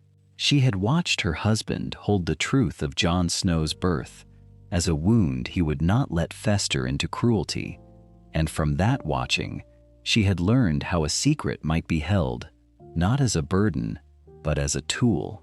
She had learned when to speak. She had learned when to wait. Consider the difference it made. In the older telling, Catelyn arrived at Renly's camp as a supplicant, pleading for aid on behalf of her son, her arguments resting on kinship and shared enemies, and the vague hope that the youngest Baratheon might prove reasonable. But here she arrived with proof of the crown's illegitimacy already woven into the northern cause. The alliance she sought was not merely convenient, it was righteous.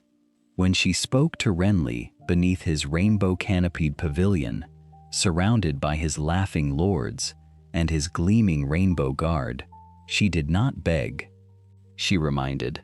She told him that the North knew what he knew, that Stannis knew it too, and that a kingdom which understood the false king to be false was a kingdom half won before the first battle. Renly smiled at her the way charming men smile at inconvenient truths.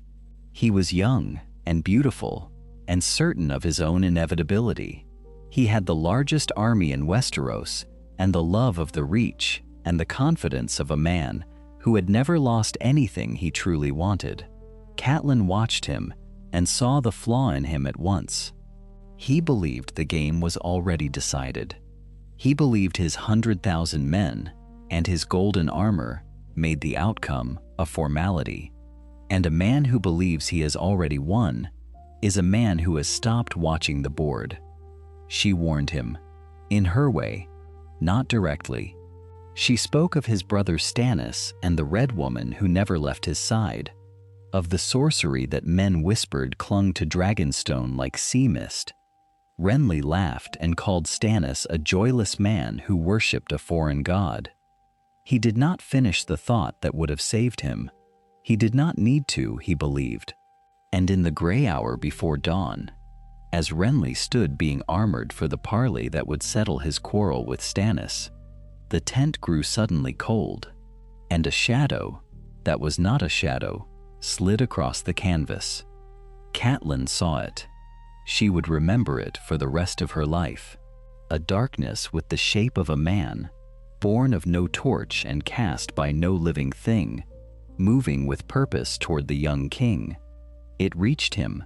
It passed through his gorget as though the steel were water, and Renly Baratheon fell with the blood already spilling from his throat, dead before his laughter had fully faded from the air. The Rainbow Guard, seeing only 2 women standing over their fallen lord, drew steel and screamed of treason. It was Brienne of Tarth who moved first. The great woman had loved Renly with a devotion that asked nothing and expected less, and now she stood between his corpse and his murderers, with her sword bare and her heart broken.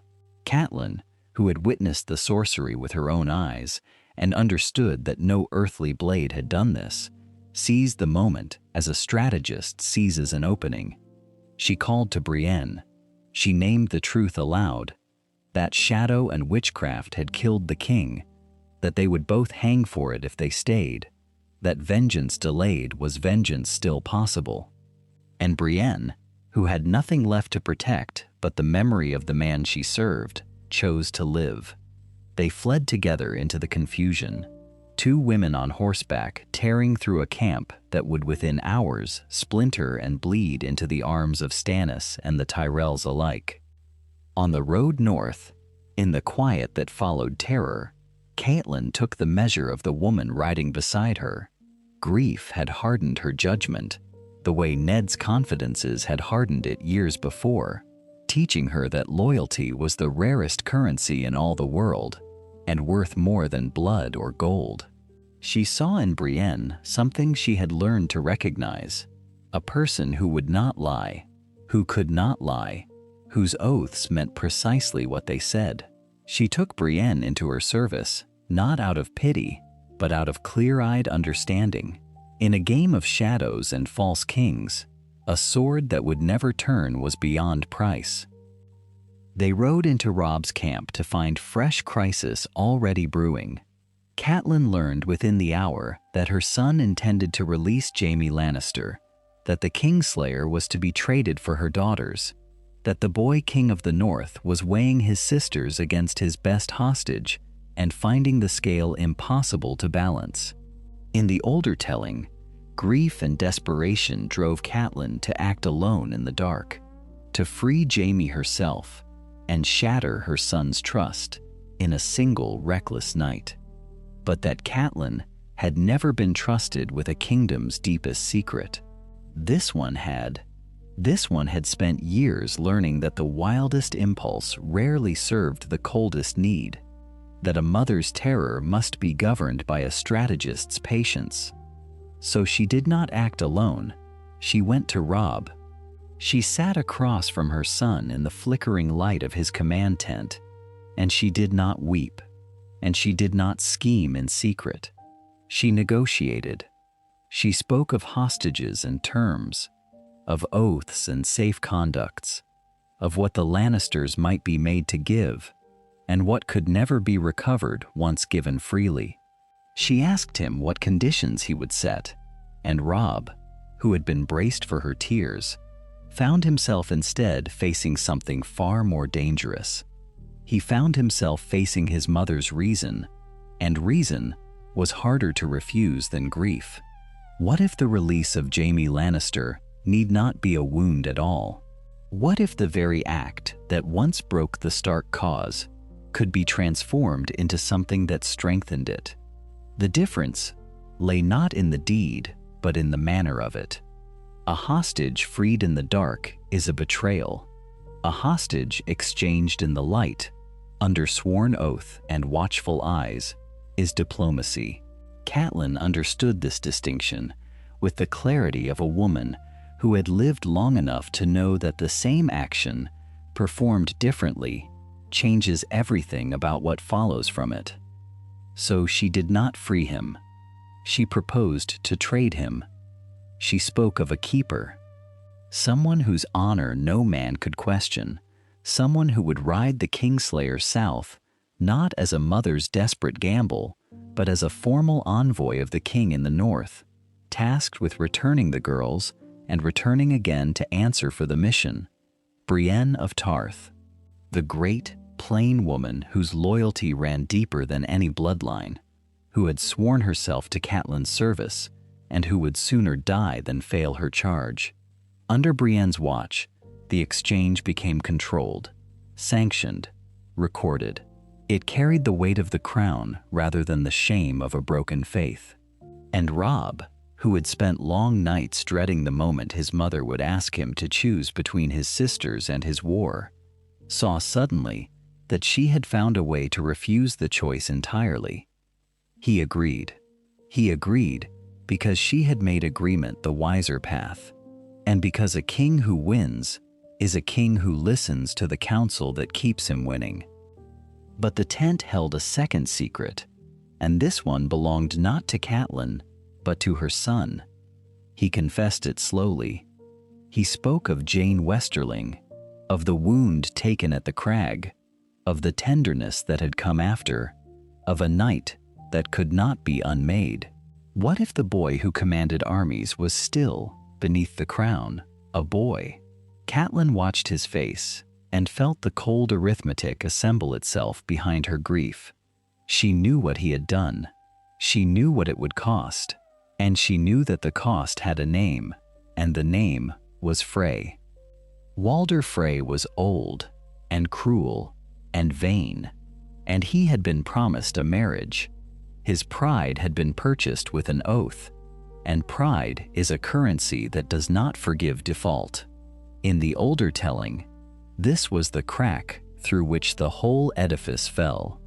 A slighted lord, a wedding that never came, a bitterness left to curdle in the damp halls of the twins until it hardened into the sharpest blade in the north.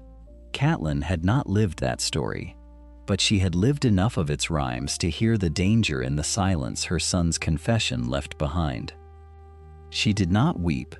She had learned better than to weep when weeping served nothing. Instead, she began, at once, to calculate. The insult was done. It could not be undone. But an insult, she understood, is not a wound until it festers, and a wound can sometimes be dressed before the rot sets in. What if Walder Frey could be given something else? Not the same thing, never the same thing, but something. Something that let the old man tell himself the balance had been restored. Something that let him swallow the slight while the swallowing was still possible. She counseled Robb through the long hours of that night, and her counsel was neither soft nor cruel, but merely exact. Send an envoy at once, before the news reaches the twins through lesser mouths. Do not let Lord Walder learn of the marriage from a stranger's gossip. Offer Edmure, her own brother, Lord of Riverrun, a match that raised the Freys higher than any daughter of a Westerling upjumped house could have done. Offer lands, offer titles, offer wardships and the fostering of Frey sons in Stark halls. Offer everything that could be offered, without offering the one thing already spent, and offer it not as apology but as honor, so that the old man might frame the arrangement to himself as a triumph rather than a consolation. Robb listened. Robb understood. And this time, the understanding came before the ruin rather than after it. The envoy rode within the week. The terms were generous, more generous than Walder Frey had any right to expect, and that generosity was itself the message. It said the king in the north valued the alliance. It said the Starks knew what they owed and meant to pay it, though not in the coin first named. Edmure Tully would marry a Frey girl. The bridge would remain open. The bond would hold. At the twins, the old lord read the letter twice. He did not forgive. Men like Walder Frey do not forgive. They file the grievance away in some cold corner of the memory and wait for the moment when repayment costs them nothing. He knew he had been slighted. He knew a promise had been broken and dressed in finer clothes and handed back to him with a bow. He was too shrewd not to know it and too proud not to resent it. But he was also old enough to understand the shape of the board, and the board, at that moment, showed the Starks winning. A winning cause is a dangerous cause to betray. So he weighed it, the way he weighed everything, with the patience of a spider that has felt a tremor in the web and has not yet decided whether to strike. Revenge, he reasoned, was a dish that kept. If the young wolf faltered, the debt could be collected in blood at a time of his own choosing. If the young wolf triumphed, well, then a marriage to Riverrun was no small prize, and a bitter old man could grow no richer by dying on the losing side. The bitterness that once doomed the Starks did not vanish. It merely waited. It settled into the stones of the twins and bided, unspent, while the war rolled on and the terms held, and Edmure Tully rode north toward a wedding that had not yet been arranged. And in his cold solar, Lord Walder dipped his pen and considered which of his daughters to offer. What if the boy who had always been least among the Starks was the one who carried their deepest secret north of the world? What if the very knowledge that had been withheld from him all his life and then quietly given, became the ballast that steadied him against a wind that had blown other men from their oaths. Consider the shape of it. A man who does not know who he is can be bought with a name. A man who does know cannot. And Jon Snow, riding out beyond the wall with the black cloak heavy on his shoulders and the cold biting through it, knew now who he was. His father had told him. His father had told him his mother was loved, and that single word, loved, had gone down into him like a stone dropped into a deep well, and it had settled at the bottom, and it did not move. The land beyond the wall does not forgive. It is a country of white silence and blue distance, of ridges that fold into ridges, of frozen streams that mutter beneath their ice. Qhorin Halfhand led them into it as a man leads horses into deep water, slowly, watchfully, and Jon rode with the rangers and learned the grammar of the wild. He learned that the free folk moved like weather. He learned that the watch was thinner than it pretended, and that the thing it guarded against was not a story told to frighten children in the villages of the north. He learned all this the way a soldier learns the weight of a shield, by carrying it. Then came the moment the board had been arranging all along. The rangers were caught.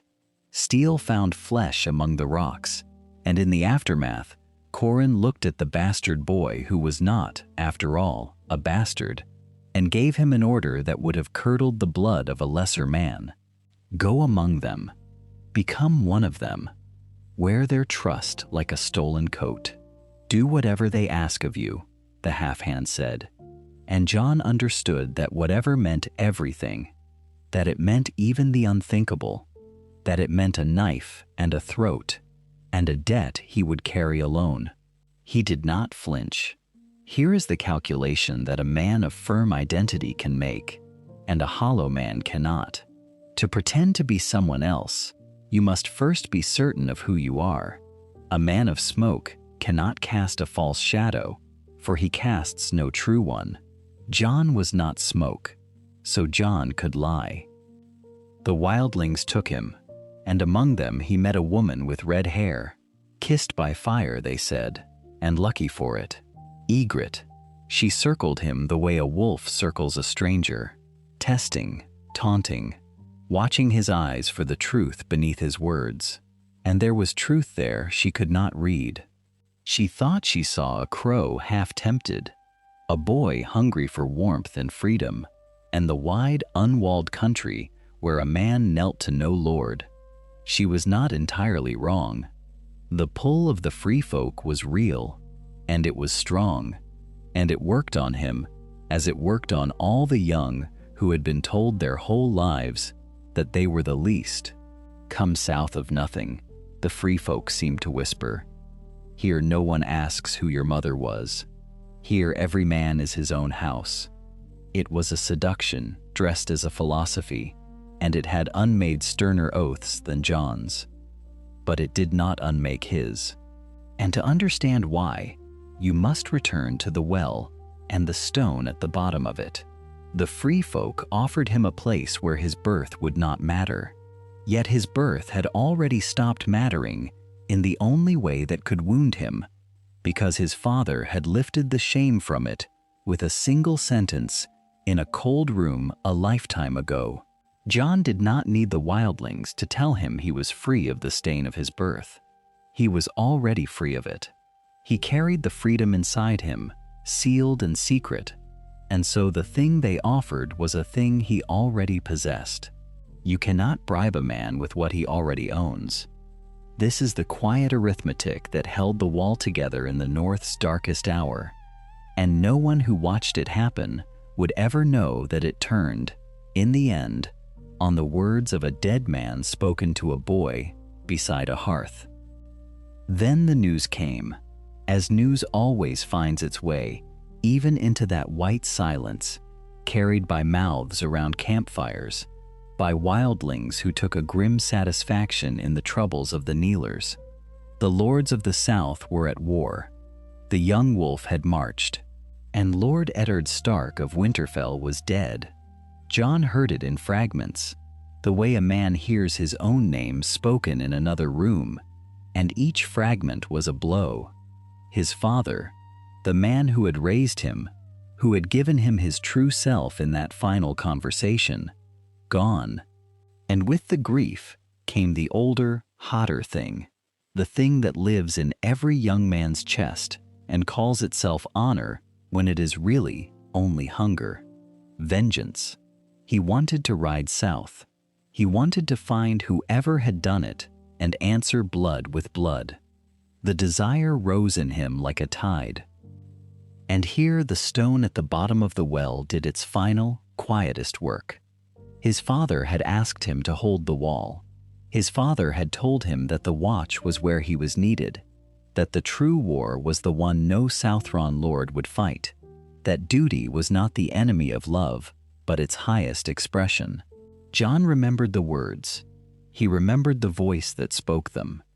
And in the remembering, the tide of vengeance met something it could not overwhelm, and it broke against it, and it fell back. He would not desert. He would not ride south to die on a spear in a field that changed nothing. He would hold his post, as his father had asked, and the defenses of the watch would remain unbroken, while other men shattered themselves in the south. He set his jaw against the cold. Somewhere ahead in the white dark, a horn was about to sound. What if the trap that history remembers as inevitable had been laid against a prey that saw it coming? What if the wolf, warned by a father's hard lessons and a mother's earned suspicion, walked into the twins, not as a bridegroom's guest, but as a general entering hostile ground? The difference is small. A single shift in temperament, a single conversation years past that taught a woman to distrust every smiling host.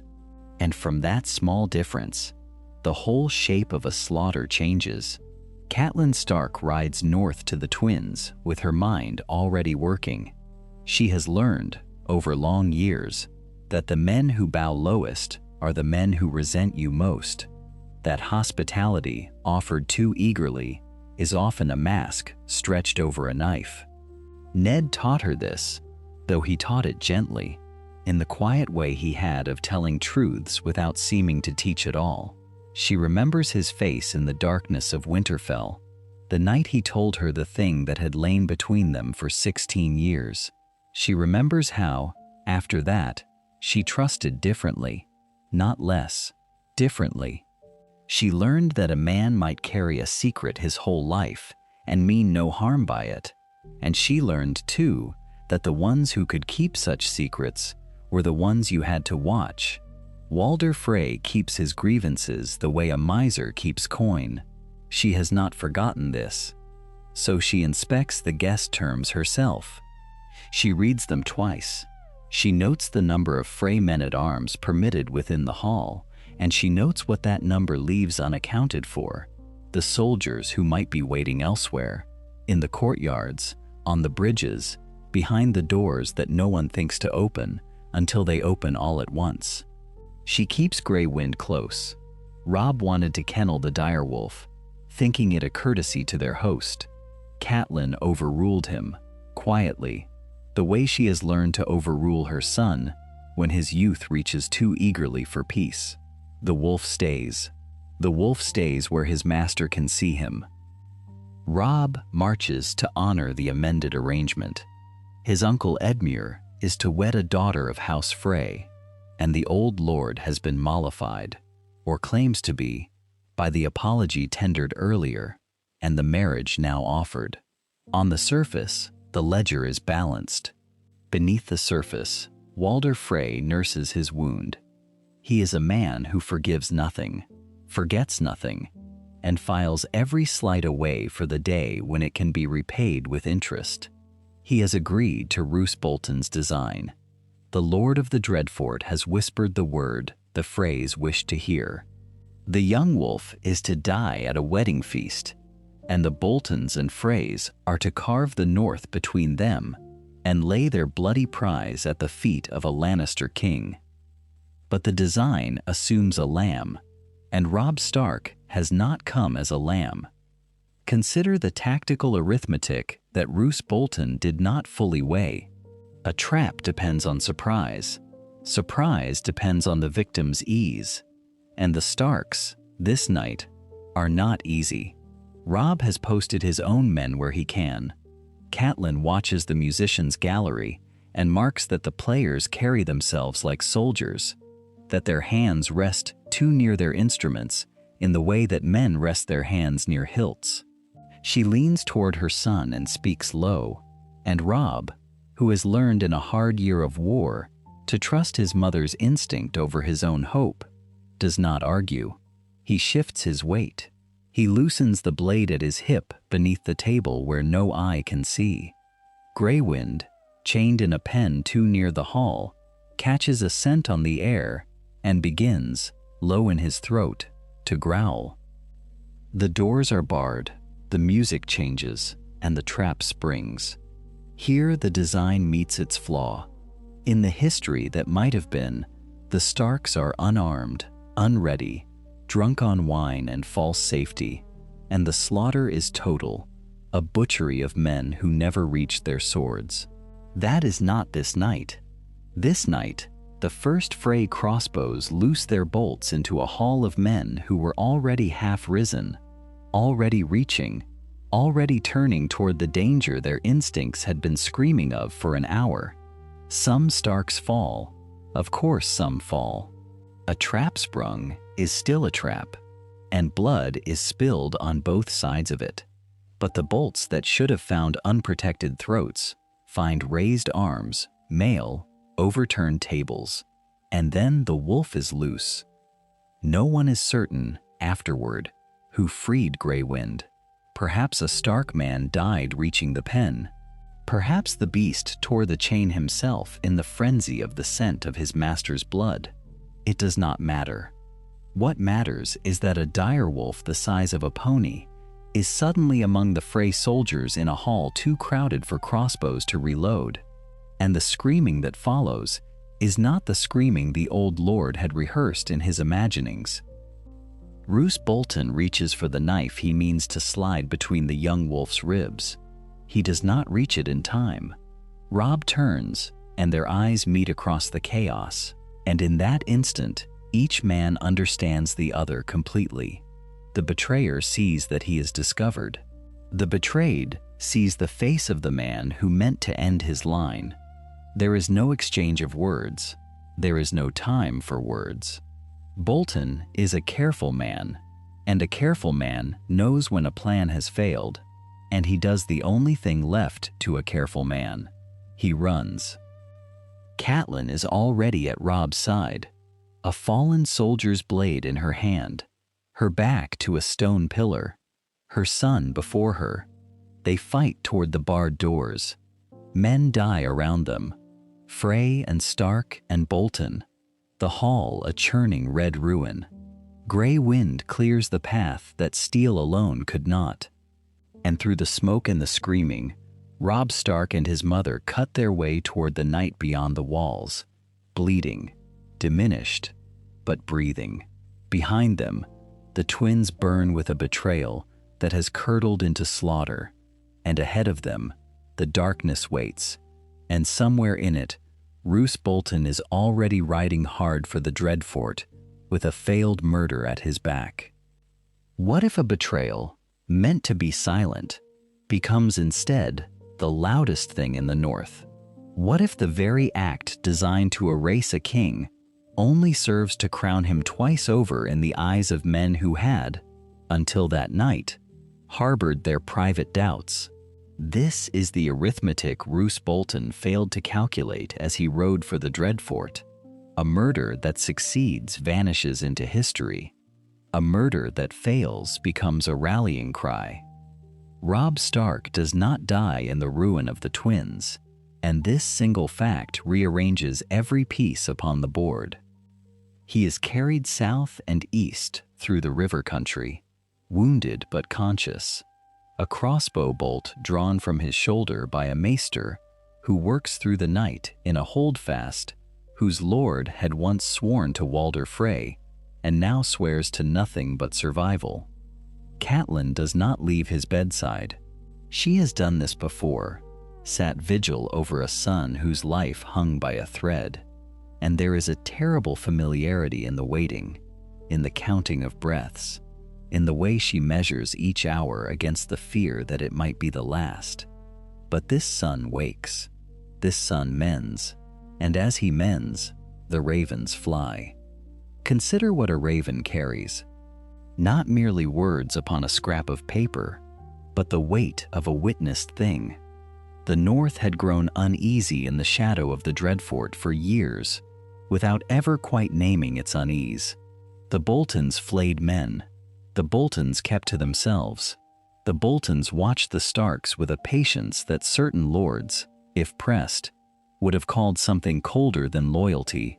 And now those same lords receive word that Roose Bolton conspired with Freys and Lannisters to murder his king beneath a guest's roof, and their unease curdles at last into certainty. What they had suspected in silence, they may now condemn aloud, and there is nothing a suspicious man craves more than permission to have been right all along. Robb summons that permission into being. Propped against pillows in a borrowed hall, still pale from blood loss, he declares House Bolton attainted, its lands forfeit, its lord and oathbreaker to be hunted, like the beast his sigil pretends to master. The Umbers answer. The Manderleys answer. The Glovers, the Mormonts, the Serwyns, the Karstarks, who had every reason for grievance, and choose instead this common cause. One by one the loyal houses gather, and the strategy of it is elegant in its simplicity.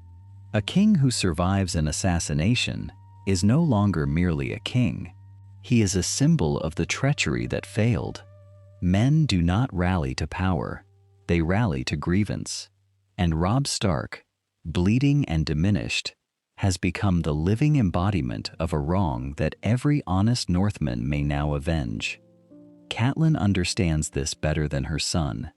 She has the letters. Ned's letters.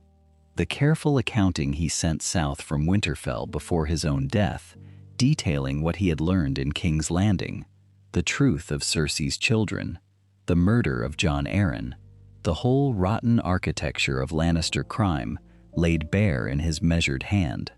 She has carried these things for months like a second spine, and now she spreads them upon the table before the assembled lords, and she does what Ned could never do because Ned died too soon. She weaves the two betrayals into one. Bolton in the north, Lannister in the south, the Freys who served both and belonged to neither. A single tapestry of treachery against which the North and the Riverlands might stand as one grieving, furious whole. This is her contribution, and it is not small. A king rallies swords. A queen mother rallies purpose.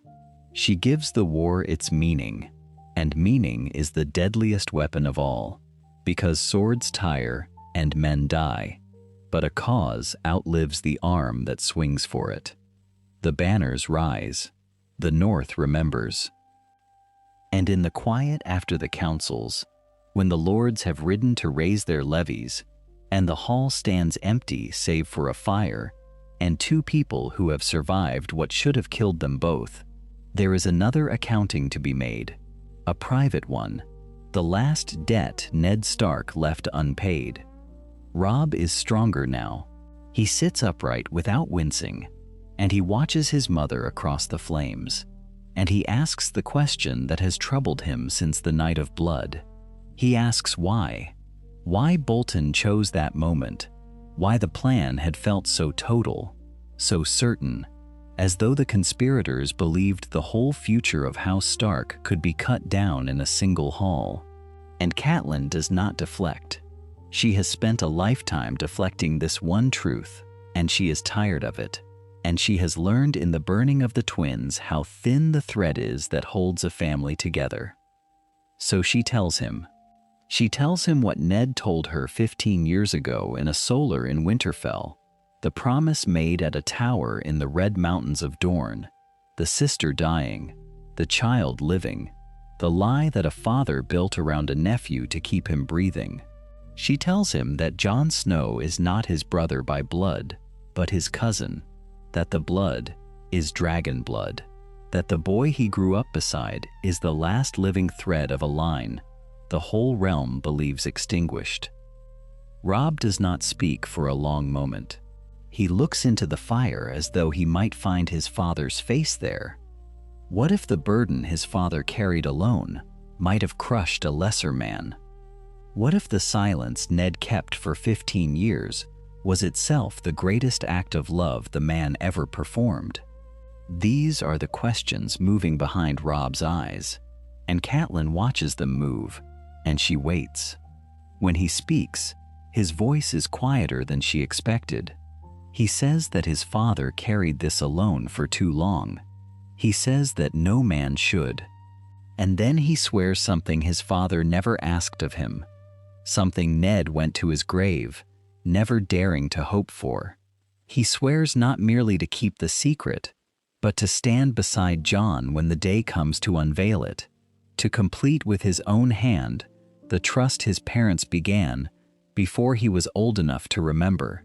And in the north, the ravens are still flying, and Roose Bolton is not yet caught. Consider the shape of the thing now taking form beside the trident, in the flicker of a fire that throws long shadows across a mother's face. Catelyn Stark has spoken the secret aloud for the first time in her life, and in the speaking, she has changed the geometry of the war.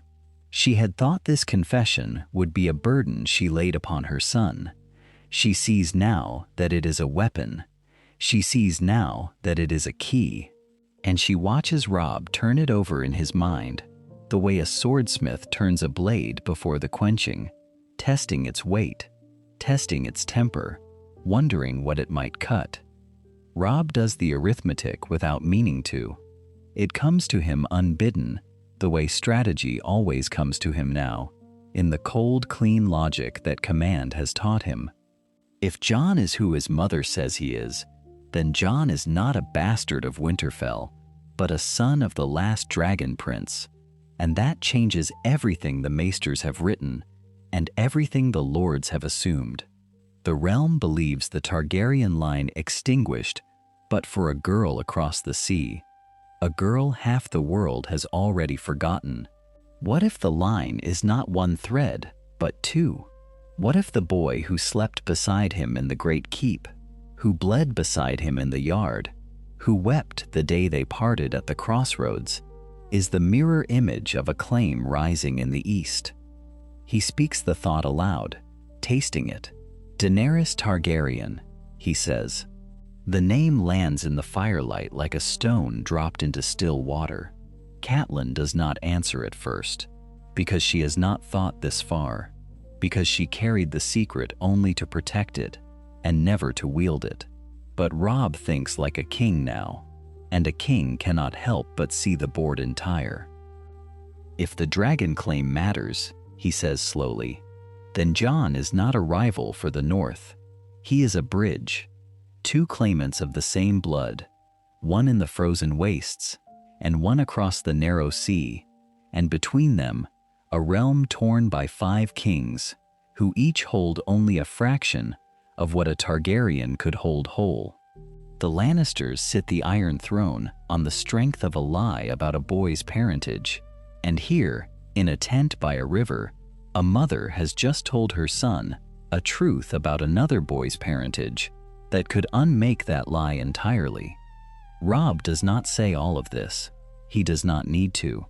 Catelyn watches the calculations move behind his eyes, exactly as she once watched them move behind Ned's, and she understands that she has passed something to her son that is heavier than any crown. She has passed him the same night in the crypts she gave to her husband. She has passed him the choice. For a long moment, neither of them speaks. The river murmurs beyond the tent flap. Somewhere, a horse shifts its weight and stamps, and a sentry coughs, and the ordinary sounds of an army at rest go on, as though nothing of consequence has happened here. But everything of consequence has happened here. A secret that lived in one heart for 15 years now lives in 3, and the man who kept it lies headless in a distant city, and his widow has chosen to trust their son with the burden that killed the father who bore it. She reaches across the small space between them and takes his hand. Her fingers are cold. His are warm from the fire and from the youth still in him, and she thinks how young he is, how terribly young, and how she has just made him older with a single confession. "Promise me," she says. The words are the same words. She hears the echo of them even as she speaks, the echo of a promise made in the dark beneath Winterfell, the echo of Ned's voice saying them to her long ago. "Promise me you will guard this until the day it can serve the family rather than doom it. Promise me you will not spend it recklessly, will not reveal it to gain a crown or to win a battle or to spite an enemy, but will hold it as your father held it, close and patient and sure." Robb looks at her. He understands what she is asking. He understands that she is binding him with the same chain that bound Ned, that she is making of him the second guardian of a promise that has already cost the North its lord.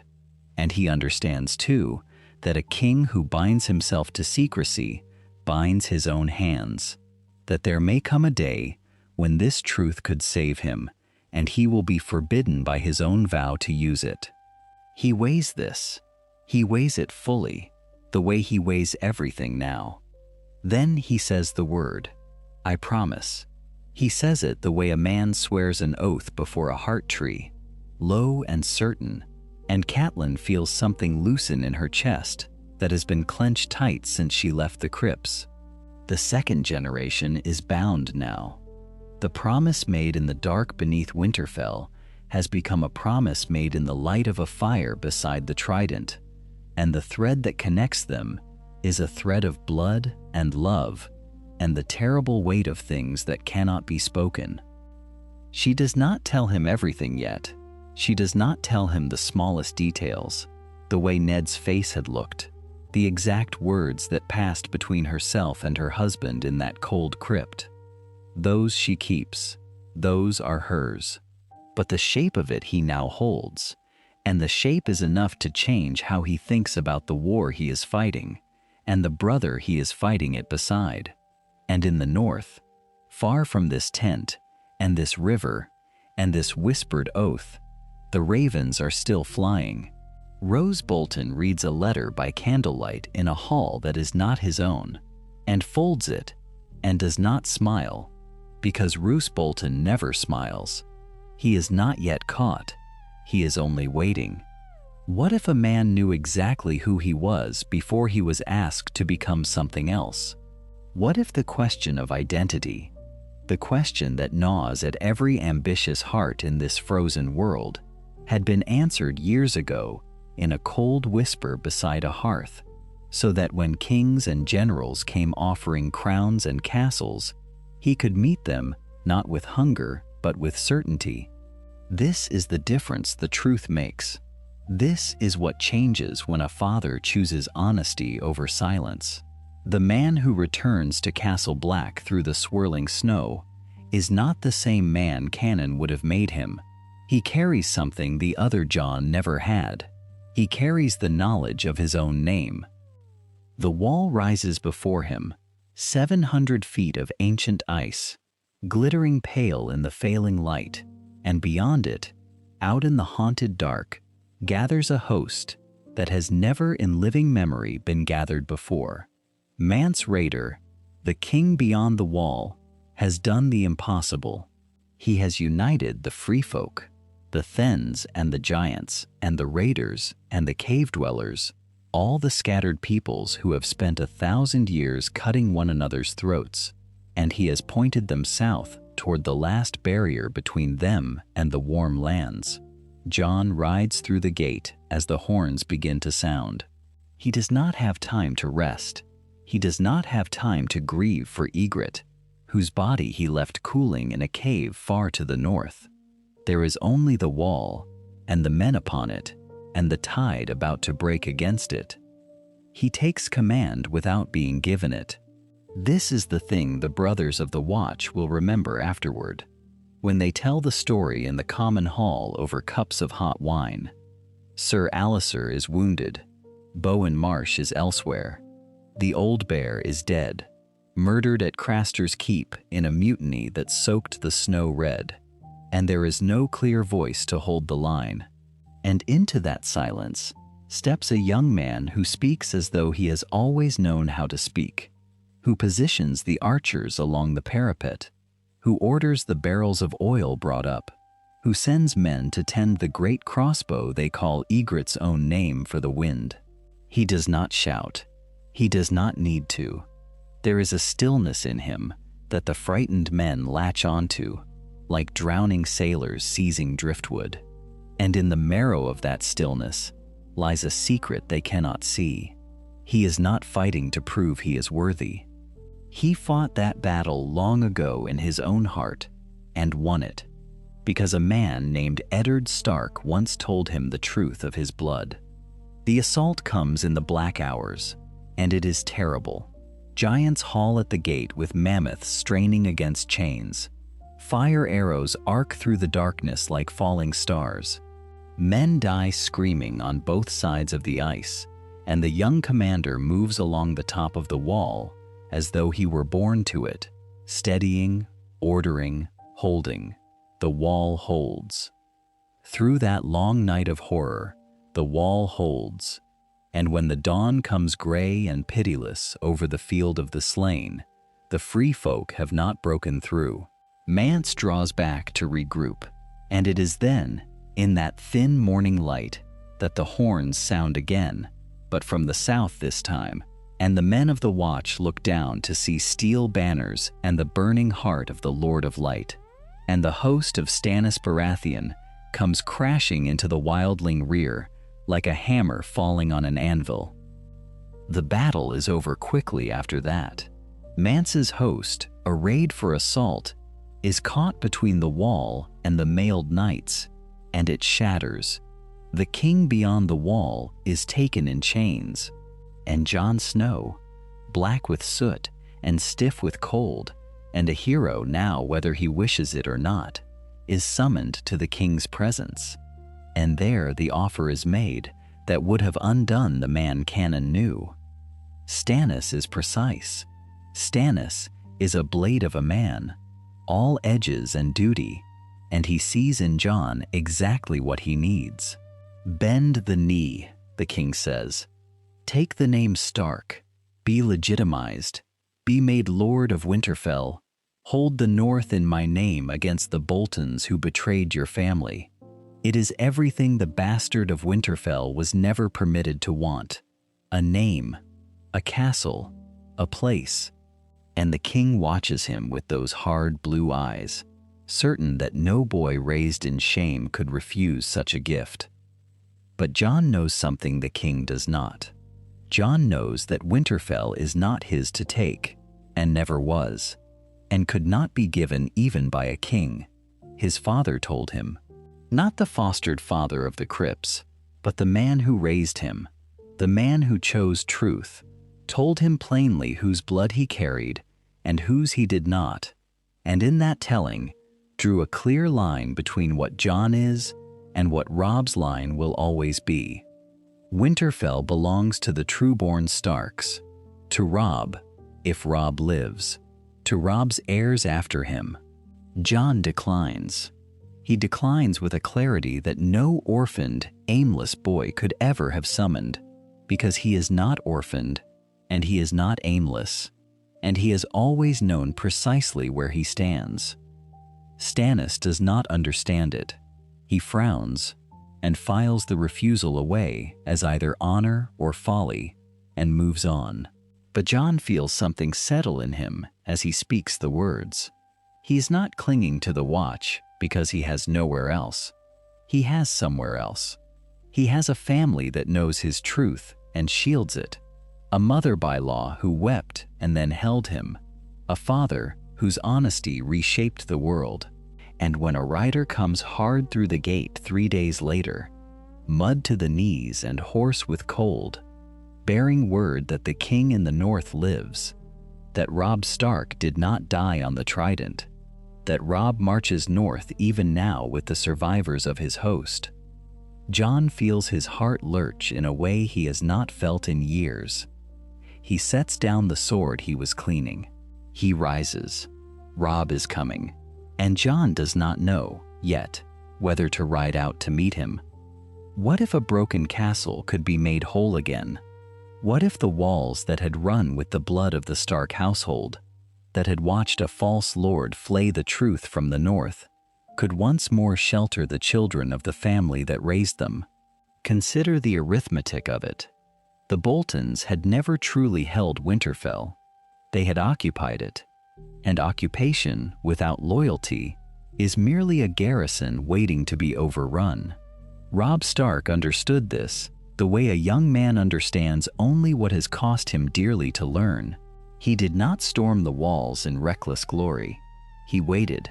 He gathered. He let the northern lords who had smoldered under the Bolton yoke send word through the frozen dark that they would rise when the direwolf banner appeared on the horizon. And when it appeared, they rose. The Bolton remnants were not defeated so much as abandoned. Men who had bent the knee to Roose out of fear discovered that fear, once its source is dead on the Trident's far bank, evaporates like breath in winter air. The gates opened from within. That is how castles fall in the end. Not by rams, by reconsideration. Robb rode through those gates at the head of a column that was half its former size and twice as hardened. And he did not look at the ramparts, and he did not look at the great hall. He looked for his brothers. Word had come, uncertain and threaded with hope, that Bran and Rickon had not perished when Theon burned Winterfell's northern quarter, that the charred bodies displayed upon the walls had belonged to other boys, that the young Starks had been spirited away by a Crannogman's children and a wildling woman, and a simple stable boy with a gift for kindness. Robb had refused to believe it, because to believe it and be wrong would break something in him he could not afford to break. But now, in the yard, a boy came limping from the shadow of the broken tower, carried in part upon the shoulders of a giant of a man, and behind him, a smaller boy ran wild across the frozen mud, with a black wolf at his heels, and Robb dismounted before his horse had fully stopped. There is a particular silence that falls when a family long scattered is gathered again. It is not empty. It is full to bursting with everything that cannot be said. Catelyn had ridden north with Robb, and when she saw her younger sons living, she did not weep the way she had wept before. She simply knelt in the cold and gathered them to her and held on, as though her arms alone could bar the future from taking them again. And then, weeks later, another rider. This one came from the wall, under a banner of safe conduct that the Night's Watch rarely granted and rarely honored, but honored now because a Stark commanded at Castle Black and a Stark held Winterfell, and old loyalties bend the rules that lesser men would enforce. Jon Snow rode south through the gate his father had ridden out of years before. He did not know how he would be received. He calculated, as he had learned to calculate, the ways this reunion might curdle. Catelyn had wept and held him at the wall, yes, but the wall was neutral ground. Winterfell was hers. Winterfell was the seat from which she had once wished him gone. She met him beneath the heart tree, not in the hall where lords and servants might watch and whisper, beneath the weirwood where the red leaves bled against the gray sky and the carved face wept its ancient sap, in the one place in all the north where lies do not hold. She had planned it this way. Consider the deliberation in it. A woman who had spent 17 years unable to speak a single name had chosen the precise ground upon which she would finally speak it. "Your father made me a promise," she said. Jon stood before her, still and wary, a man who had made peace with never knowing. "And I made him one in return, that if the day ever came when it was safe, when the danger had passed, I would tell you the truth of your blood. He is gone now, so the telling falls to me." Jon did not speak. He had learned, at the wall, when to hold his silence. "Your mother's name was Lyanna," Catelyn said. "Lyanna Stark, Ned's sister. You are his nephew, Jon. His nephew, and his son in every way that a raising can make one. He carried the truth alone, all these years, because to speak it was to hand your life to the men who would end it. He gave you a bastard's shame to give you a boy's survival. That was the bargain he struck with the world." The words fell into the cold like stones into a well, and the ripples spread outward through everything Jon had ever believed about himself. He did not weep. He stood beneath the tree his uncle father had prayed beneath, and he let the shape of his own history settle into place at last, and something that had been clenched in him since childhood, slowly, finally, unclenched. There was no time for that revelation to fully bloom, because there were larger stones yet to move. Inside the hall, over a table strewn with maps and the guttering light of tallow candles, the surviving Starks weighed the board before them. The Lannisters held King's Landing, Joffrey sat the Iron Throne, and Robb spread across the wood the letters his father had preserved and sent north in his final months. The letters that named a truth Jon Arryn had died to protect, and Ned Stark had died to carry. "He is not Robert's son," Robb said, and his finger pressed the parchment flat. "Not Joffrey, not Tommen, not Myrcella, every one of them born of the queen and her brother. Father wrote it down, father proved it, and a king with no right to his crown is a king the whole realm can be turned against." Catelyn looked at the letters. She looked at her sons, and she said, quietly, "Then we do not fight the Lannisters. We unmake them. We tell the realm the truth." The question was only how, and to whom, and how quickly the word could travel before the Lannisters silenced it. What if the truth, once loosed, could not be aimed at only one target? What if a secret shaped to unmake the Lannisters would, in its unmaking, wake a sleeping dragon across the sea? The letters upon the table named Joffrey false, but the same logic that stripped a bastard boy of his stolen crown would, followed to its conclusion, restore another line entirely. Catelyn understood this even as she spoke of truth. Robb understood it a beat later, and in the silence between them, the shape of a second problem took form, larger than the first, older than the first, waiting in the east, with three creatures no maester had seen alive in 150 years. The envoys rode before the snows deepened. They carried no crown, no army, only words. And words are the lightest cargo and the most dangerous. Across the narrow sea, in a city of pale stone and hot wind, a young queen received them.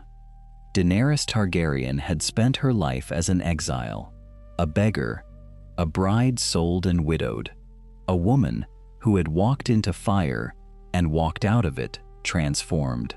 She had learned to trust nothing she could not verify, and no one she could not read. So when the Northmen knelt and spoke of a nephew, she did not weep. She calculated. Consider the position from her side of the board. She has dragons but no throne. She has a claim but no soldiers to press it in Westeros itself, only sellswords and freedmen an ocean away. And now she is told that her brother Rhaegar, the brother she never knew, the brother who died on the trident with rubies scattering from his breastplate, left behind a son, a true-born son, born of Lyanna Stark, wed in secret, hidden in the north under a false name for 17 years. If it is true, it changes everything. If it is true, her claim is no longer the only claim.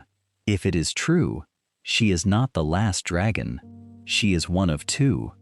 A lesser strategist would have seen only a rival. Daenerys saw a piece she did not have to spend gold to acquire, already positioned in the very kingdom she meant to take. The boy held the North's trust. The boy held Stark blood and Targaryen blood both, the union of ice and fire that old songs whispered of. The boy could not be sent to menace her, because the North offered him not as a weapon, but as a partner. And that, more than any promise, gave her pause. Envoys who come demanding are easy to refuse. Envoys who come offering are the ones worth fearing, because they have already thought past the meeting to the alliance beyond it. The terms Robb and Catelyn sent were plain in their audacity. The North would not bend the knee to King's Landing again, not to a Lannister, not even to a restored Targaryen. It would be a kingdom apart, as it had been in the age of the Kings of Winter, ruled by its own liege lord and answerable to no southern throne. In exchange, the North would recognize Daenerys as the rightful queen of the 6 kingdoms below the neck. It would lend her the legitimacy of the truth it carried, the proof of Joffrey's bastardy, the whole weight of a great house declaring the Iron Throne stolen. And it would keep her nephew safe, and name him truly, and set him at her side as an equal of her own blood, rather than a supplicant beneath her heel. Weigh what she is being asked to surrender: a kingdom, the North, the largest of the 7, larger than the other 6 combined in raw land. To take a throne she does not yet hold, she is asked to give away 1/3 of the realm before she has conquered any of it. That is the cost. And here is the counting she must do, alone, in the small hours when no advisor speaks in her ear. What is a crown worth if she must spend a generation drowning the North in dragonfire to hold it? What is conquest worth if it leaves her ruling ash? Her ancestor Torrhen Stark had knelt to avoid exactly this. Her ancestor Aegon had let him keep his lands and his title in return. The precedent was written in her own family's history. She had only to read it.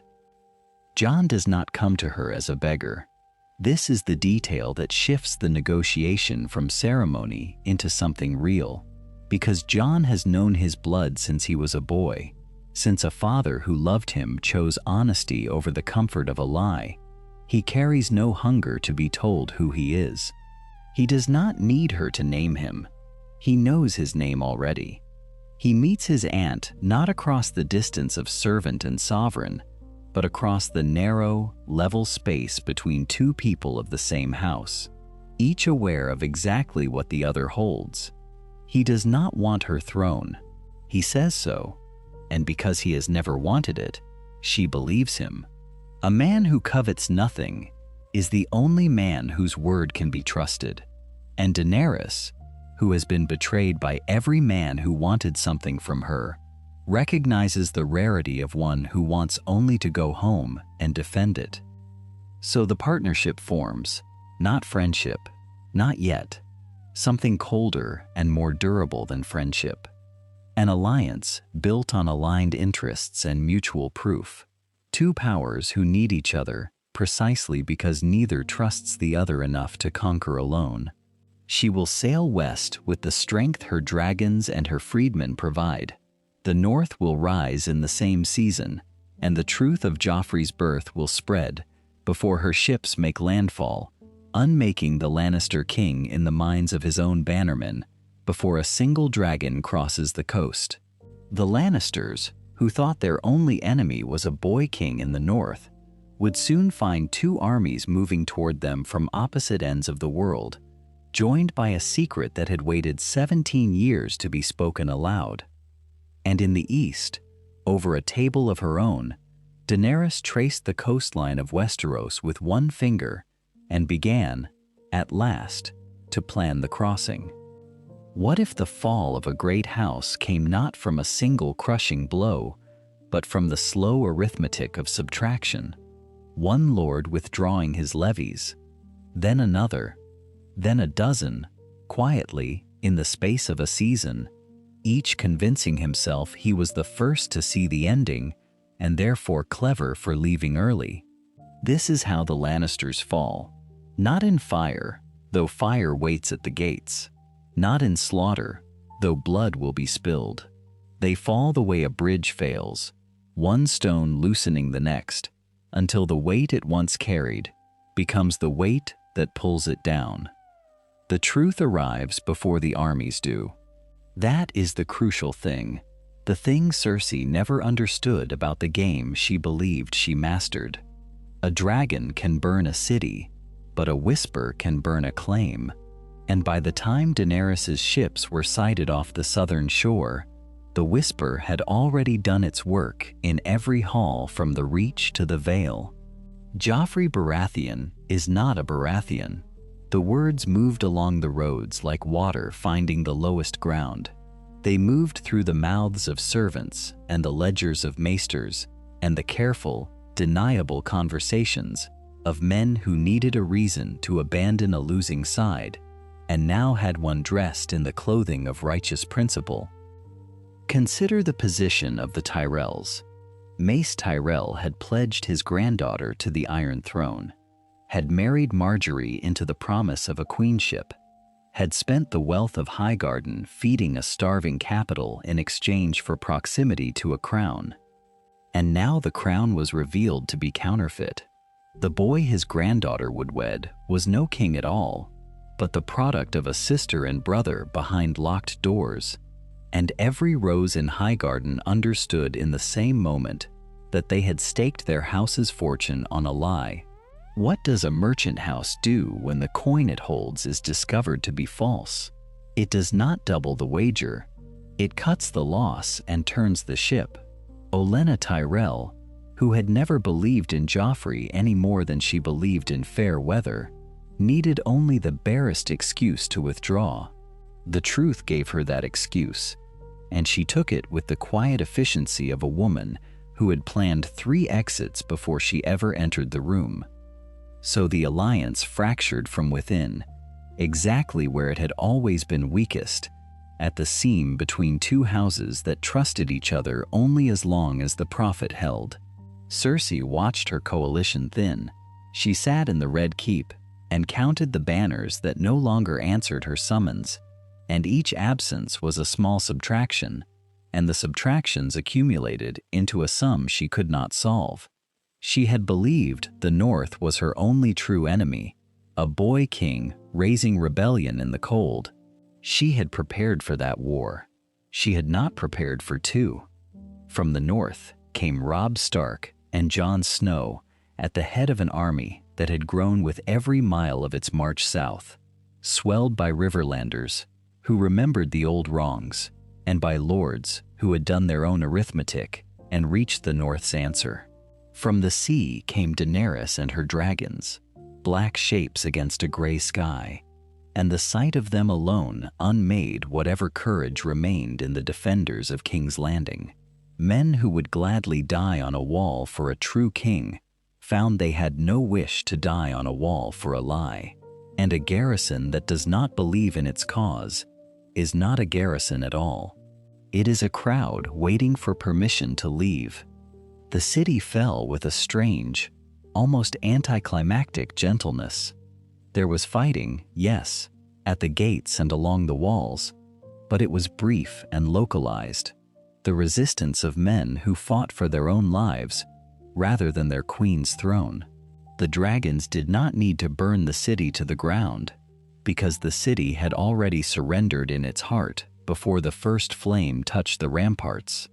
Doors opened, banners came down.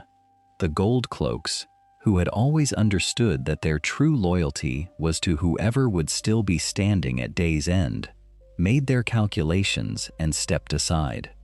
Where the war might have been a slaughter, it became instead a transfer of power, conducted at the edge of exhaustion, the old regime simply ceasing to exist because too few remained willing to hold it up.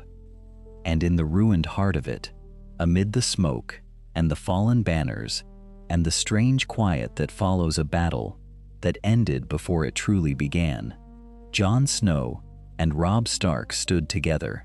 Two sons of Ned Stark, one who bore the name and one who had not, both raised by the same quiet man who had taught them the same quiet lessons. They had marched south as brothers, and they stood now as brothers, and the truth that had once threatened to divide their family had instead become the foundation of everything they had built. There was a crown to be claimed. Everyone in the courtyard understood it. Jon Snow was Rhaegar's son, born of a marriage kept secret for 17 years, and by the oldest laws of Westeros, his claim to the Iron Throne stood above hers. Daenerys knew it. Robb knew it. The lords who had followed them south knew it, and some of them had begun, in the quiet spaces of their thinking, to wonder which way the young man would turn. He turned toward his aunt. Before the assembled lords, before the smoke and the silence, Jon Snow renounced any claim to the Iron Throne. He spoke plainly, in the manner of the man who had raised him, and he named Daenerys queen, and asked nothing for himself but the North and the family he had crossed a continent to defend. He did not want the crown. He had never wanted it. The man who raised him had taught him the difference between what a person could take and what a person should, and he had learned that lesson deeper than any other. Daenerys looked at him across the broken courtyard, and something in her face shifted, because here at last was a man who wanted nothing from her, and she did not yet know what to do with that. What she did, in the end, was accept it. Not as surrender, but as strategy, though the two had grown difficult to separate in her mind. A queen who owed her throne to no man's ambition could rule without the constant fear that ambition breeds. A queen whose most legitimate rival had knelt not from weakness but from choice held something rarer than any army. She held proof that the crown could be given freely, and that proof was worth more than 1,000 swords sworn under duress. So Daenerys Targaryen took the Iron Throne, and beside the throne she named her nephew, openly, before all the realm, the son of her brother Rhaegar and Lyanna Stark, a Targaryen by blood and a Stark by every choice he had ever made. Consider the arithmetic of that piece. A dragon queen upon the southern throne, and in the north a wolf king ruling free, and between them a young man who was both dragon and wolf, and belonged wholly to neither crown. He was the seam that held the garment together. Robb Stark ruled the independent North as its king, the old kingdom restored, the direwolf banner flying over a realm that answered to no southern lord. And Daenerys ruled the 6 kingdoms that remained, and the border between them was not a wound, but a hinge, and Jon Snow stood upon that hinge as warden and kinsman to both. There would be no war between them.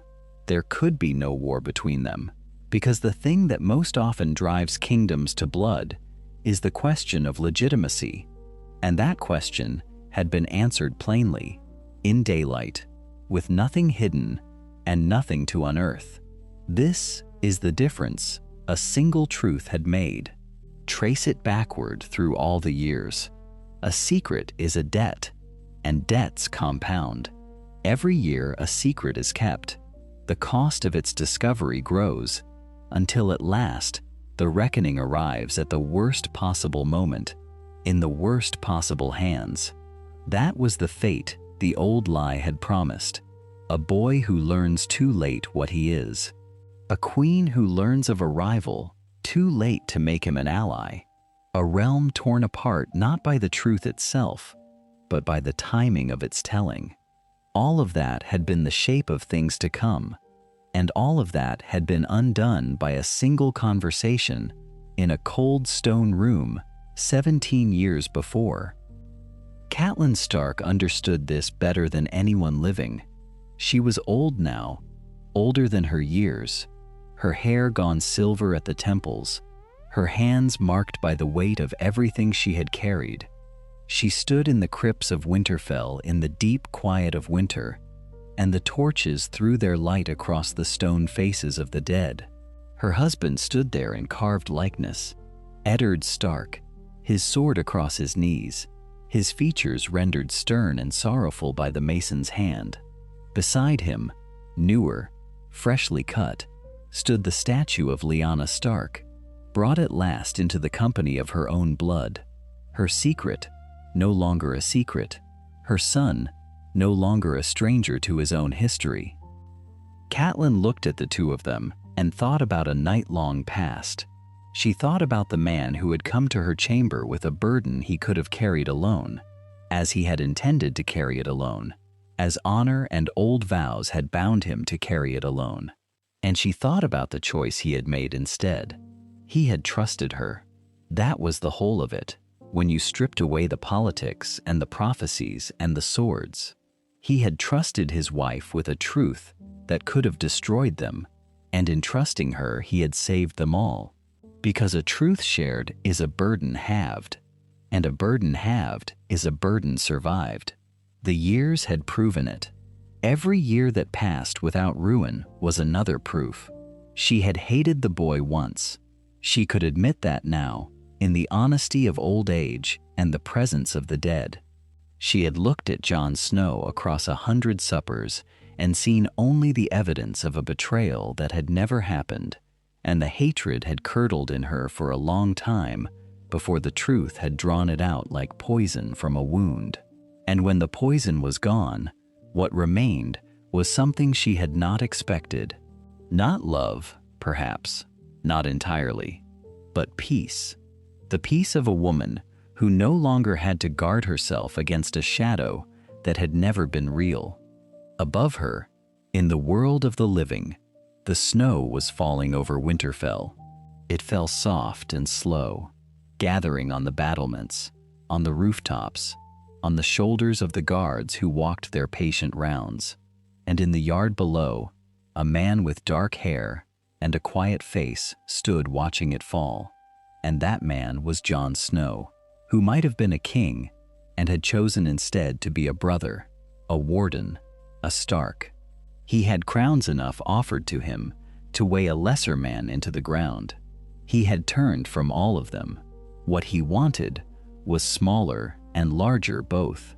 He wanted the north, and the wind off the mountains, and the family that had never quite been his and was now his entirely.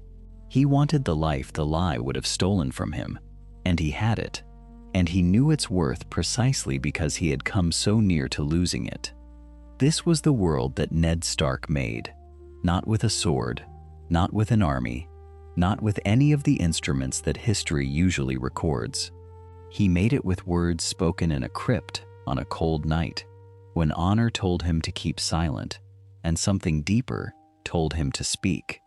He chose to speak, and every life spared, every war unfought, every reconciliation, and every quiet winter evening in the years that followed flowed outward from that single choice, like ripples across still water. The realm remembered him as a man of honor. It never fully understood that his greatest honor had been the courage to share a truth rather than hoard it. But the truth remembered, and the snow kept falling, soft and endless, over the house that honesty had saved. And that brings us to the end of this alternate history. If you enjoyed today's journey, I'd really appreciate it if you subscribed. I upload new alternate histories every single day, and Lorekeeper members unlock an exclusive story every week. I'd also love to hear your thoughts. Which ending do you think was better, this one or the original? Let me know in the comments. Thank you so much for watching, and I'll see you tomorrow with another journey through Westeros. Until then, peace out.